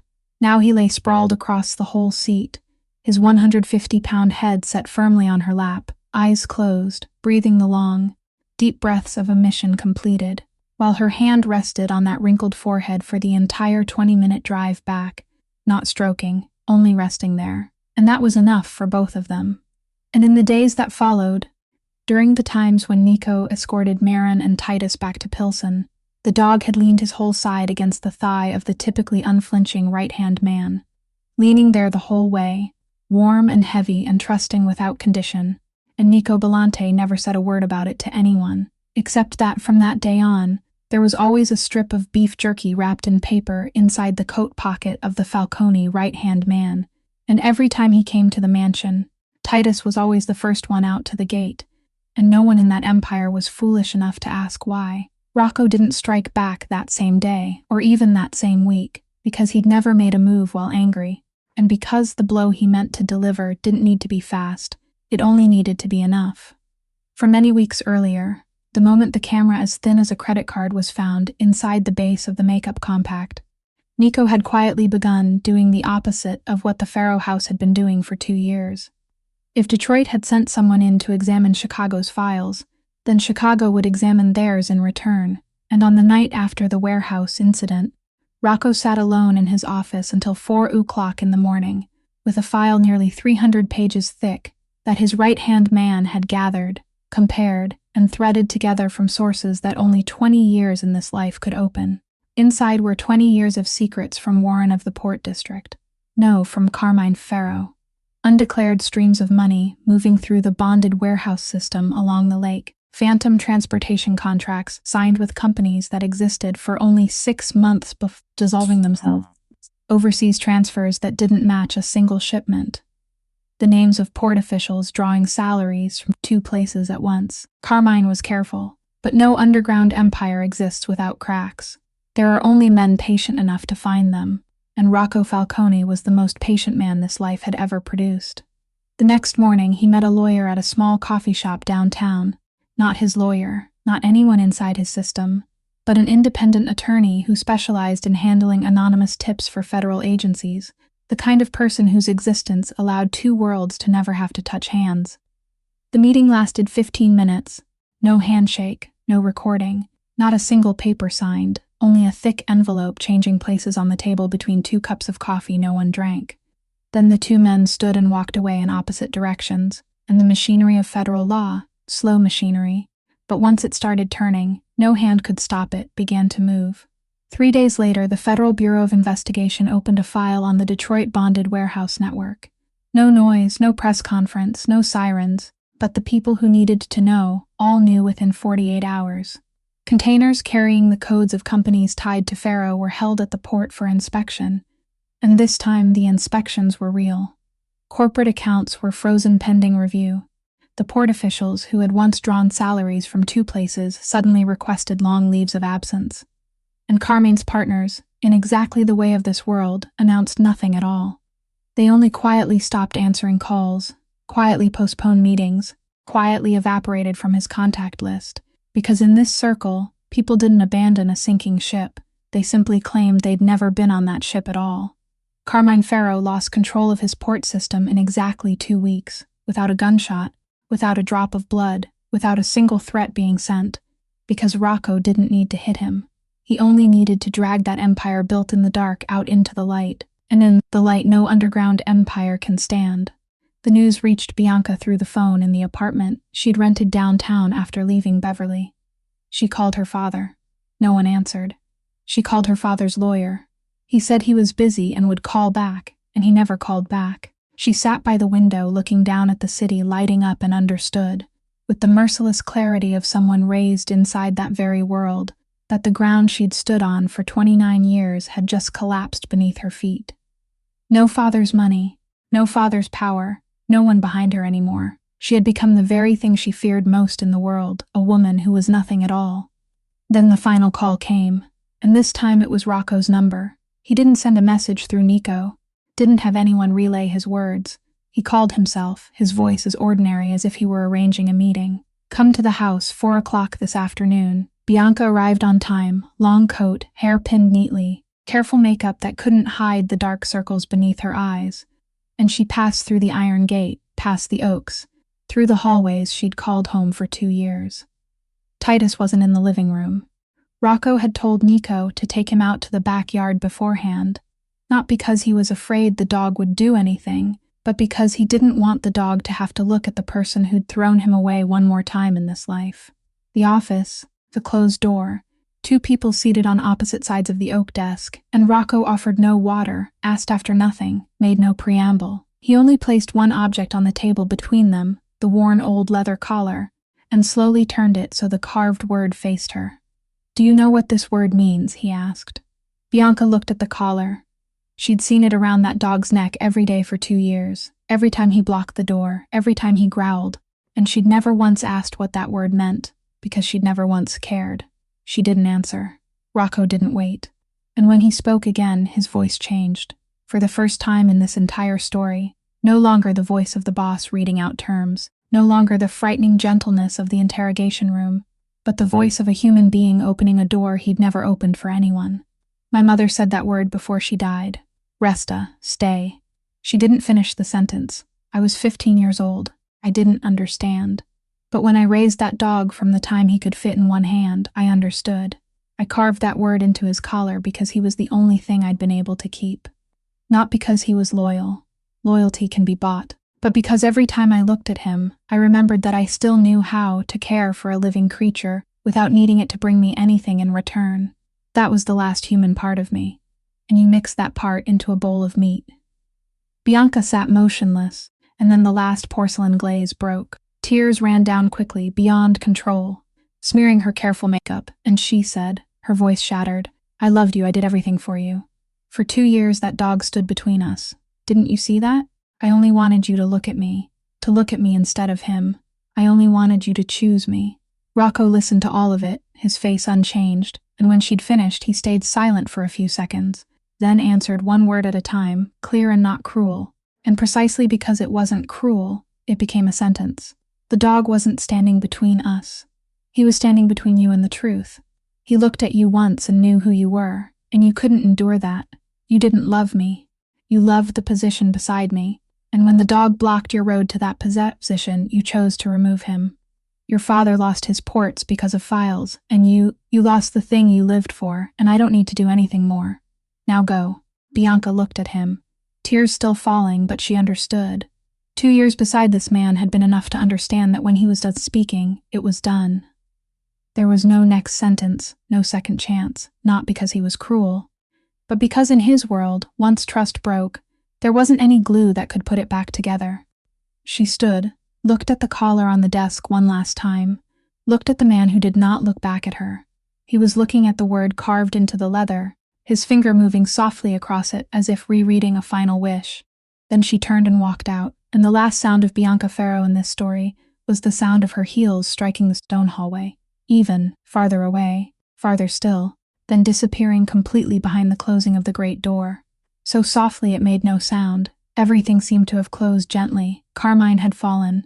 Bianca had gone. Titus was growing stronger every day. And by a new agreement no one ever announced aloud, the dog now stayed with Marin on weekends in the basement apartment in Pilsen, where the mattress patched in 2 colors still lay, and where he absolutely wouldn't let anyone throw it away. Then the thunderstorm at the end of May came down. The Chicago sky had been gray since afternoon, the clouds hanging low, the wind lashing in from the lake in sudden blows. And by late night the summer storm broke open in the way storms in that part of the country do, with no prelude, no warning, the first crack of thunder exploding dry and hard right above the roof, as if a sheet of tin had been torn in half. Marin was sitting under the yellow light reading, Titus lying beside her feet, and in one heartbeat the dog became another creature. His whole body curled in on itself, his ears flattened against his skull, the whites of his eyes rolling. Because inside that wrinkled head, thunder wasn't thunder. It was the sound of the truck bed door slamming shut. Rain striking his back wasn't rain. It was the rain from the night he'd lain tied among the wet gravel. And the flash of lightning through the window level with the sidewalk was the 2 red taillights drifting farther away in the scent memory that never faded in creatures like him. Marin reached out, called softly. But the dog couldn't hear her anymore. He was in another night, and when the 3rd thunderclap crashed down, 150 pounds of panic charged straight into the screen door, burst the latch, and vanished into the black rain. Marin didn't have time to put on shoes. She ran up the steps, bare feet slapping against the flooded sidewalk, rain striking her face with an icy sting, and she chased the only sound she could still hear inside the storm, claws pounding the pavement ahead of her, farther and farther away, turning south, and her heart clenched not because she was afraid of losing him, but because she knew before her own legs had time to understand where he was running. She ran through streets blinded by rain, beneath the train overpass, her feet stepping on gravel and stones past the point of feeling pain, and when the alley behind the abandoned warehouses appeared in a flash of lightning, she saw him in that exact place, that exact spot, beside the row of rusted containers, 150 pounds curled on the waterlogged ground, shaking in waves, his black fur soaked flat against his skin, his eyes wide open and staring into the dark, staring toward the bend where 2 red lights had disappeared on a night in late March. Maren did not call his name. She did not clap her hands, did not coax, did not pull. She only walked forward slowly, 1 step at a time through the puddles, then sat down in the mud beside him, in the rain, silent, exactly as she had stayed silent for 3 weeks in the basement, because she understood better than anyone that some pain doesn't need advice, it only needs someone willing to sit beside it. Rain poured down over the 2 drenched creatures. 1 minute, 5 minutes, she did not count. Then the dog moved, his front paws digging into the mud, and that heavy-soaked head crawled little by little, across the last bit of distance, and lowered onto her lap. Maren placed her hand on his wet forehead, not stroking, only resting there, and in the sound of the rain, she understood what he had come here to find. He hadn't run away from the storm. He had returned to the place where he had once been thrown away, to ask the darkness an old question again, whether this time someone would come looking for him. Headlights cut through the rain. The black Escalade stopped at the mouth of the alley, and Rocco Falcone stepped out. The man who had been on his way to Pilsen, as he was every evening. His suit soaked through in 3 seconds, and he stood there for 1 breath, looking at the 2 shapes sitting in the mud and rain where everything had begun. Then he did something no one in his world would have believed. He took off his suit jacket, walked over, draped it over the girl's shoulders and the dog's back, covering them both, and sat right down on the wet ground beside them, not ordering anyone to stand, not carrying the dog back to the car, not fixing anything at all. For the first time in his life, Rocco Falcone was simply present. He didn't run away, Maren said softly, her voice blending into the rain. He came back here to see whether this time someone would come looking for him. Rocco looked at the dog lying still across her lap, his eyes no longer staring into the dark, and he said, "And the one who comes looking is always you." After that stormy night, everything changed, not loudly, but slowly, the way Titus had once crawled closer to a voice reading letters in a basement. A small 1-story house rose into Maren's life, white brick walls, a fenced backyard wide enough for a giant dog to run circles in, out in the eastern suburbs in her name, with monthly payments, because she insisted on it that way. He learned how to give without controlling, and she learned how to receive without feeling smaller. Charlie was moved to a better rehabilitation facility, one with gardens and daily therapy sessions, and Maren accepted it as a loan she would spend her whole life trying to repay. Dr. Weaver took her on as an apprentice, and the path to becoming a certified veterinary technician opened before the girl who had once only dared to dream of paying next month's bills. In the Beverly mansion, there was one small change that only the servants noticed. Their boss now knew all 14 of their names, asked after them by name, thanked them by name, as if someone had taught him that seeing a human being was the least one human being could do. As for the leather collar, Maren took it off Titus's neck one morning, and the dog stayed still, didn't cling to it, didn't tremble, because he no longer needed to hold on to that object. He had found something better to keep. The collar was hung on the wall beside the front door of the new house, where everyone who came in would see it first, and beneath the worn carved word, Resta, another word had been added in black marker, the strokes a little clumsy because the writer wasn't used to writing on leather umano. The 2 words stood together and completed a dying wish, stay human. The words a mother had left unfinished in a hospital room years ago, finished at last by a maid who had never met her. And every evening, the black Escalade parked before the wooden gate. The man stepped out without bodyguards, carrying only 2 cups of coffee, his expensive leather shoes set beside her, worn-heeled sneakers on the porch steps, and the 2 of them sat looking out over the yard where the evening light was fading, while the dog they had almost lost slept peacefully at their feet. No one said love. No one asked what tomorrow was. Because there are things so sacred that naming them only makes them smaller. This story does not need a grand lesson at the end, because everything already lies in what these characters did. But there is one thing I want to say to you. That dog did not run away from the storm. He returned to the place where he had been thrown away, only to ask one question. Is anyone coming to look for me? And the answer came in the bare feet of a girl running through the rain.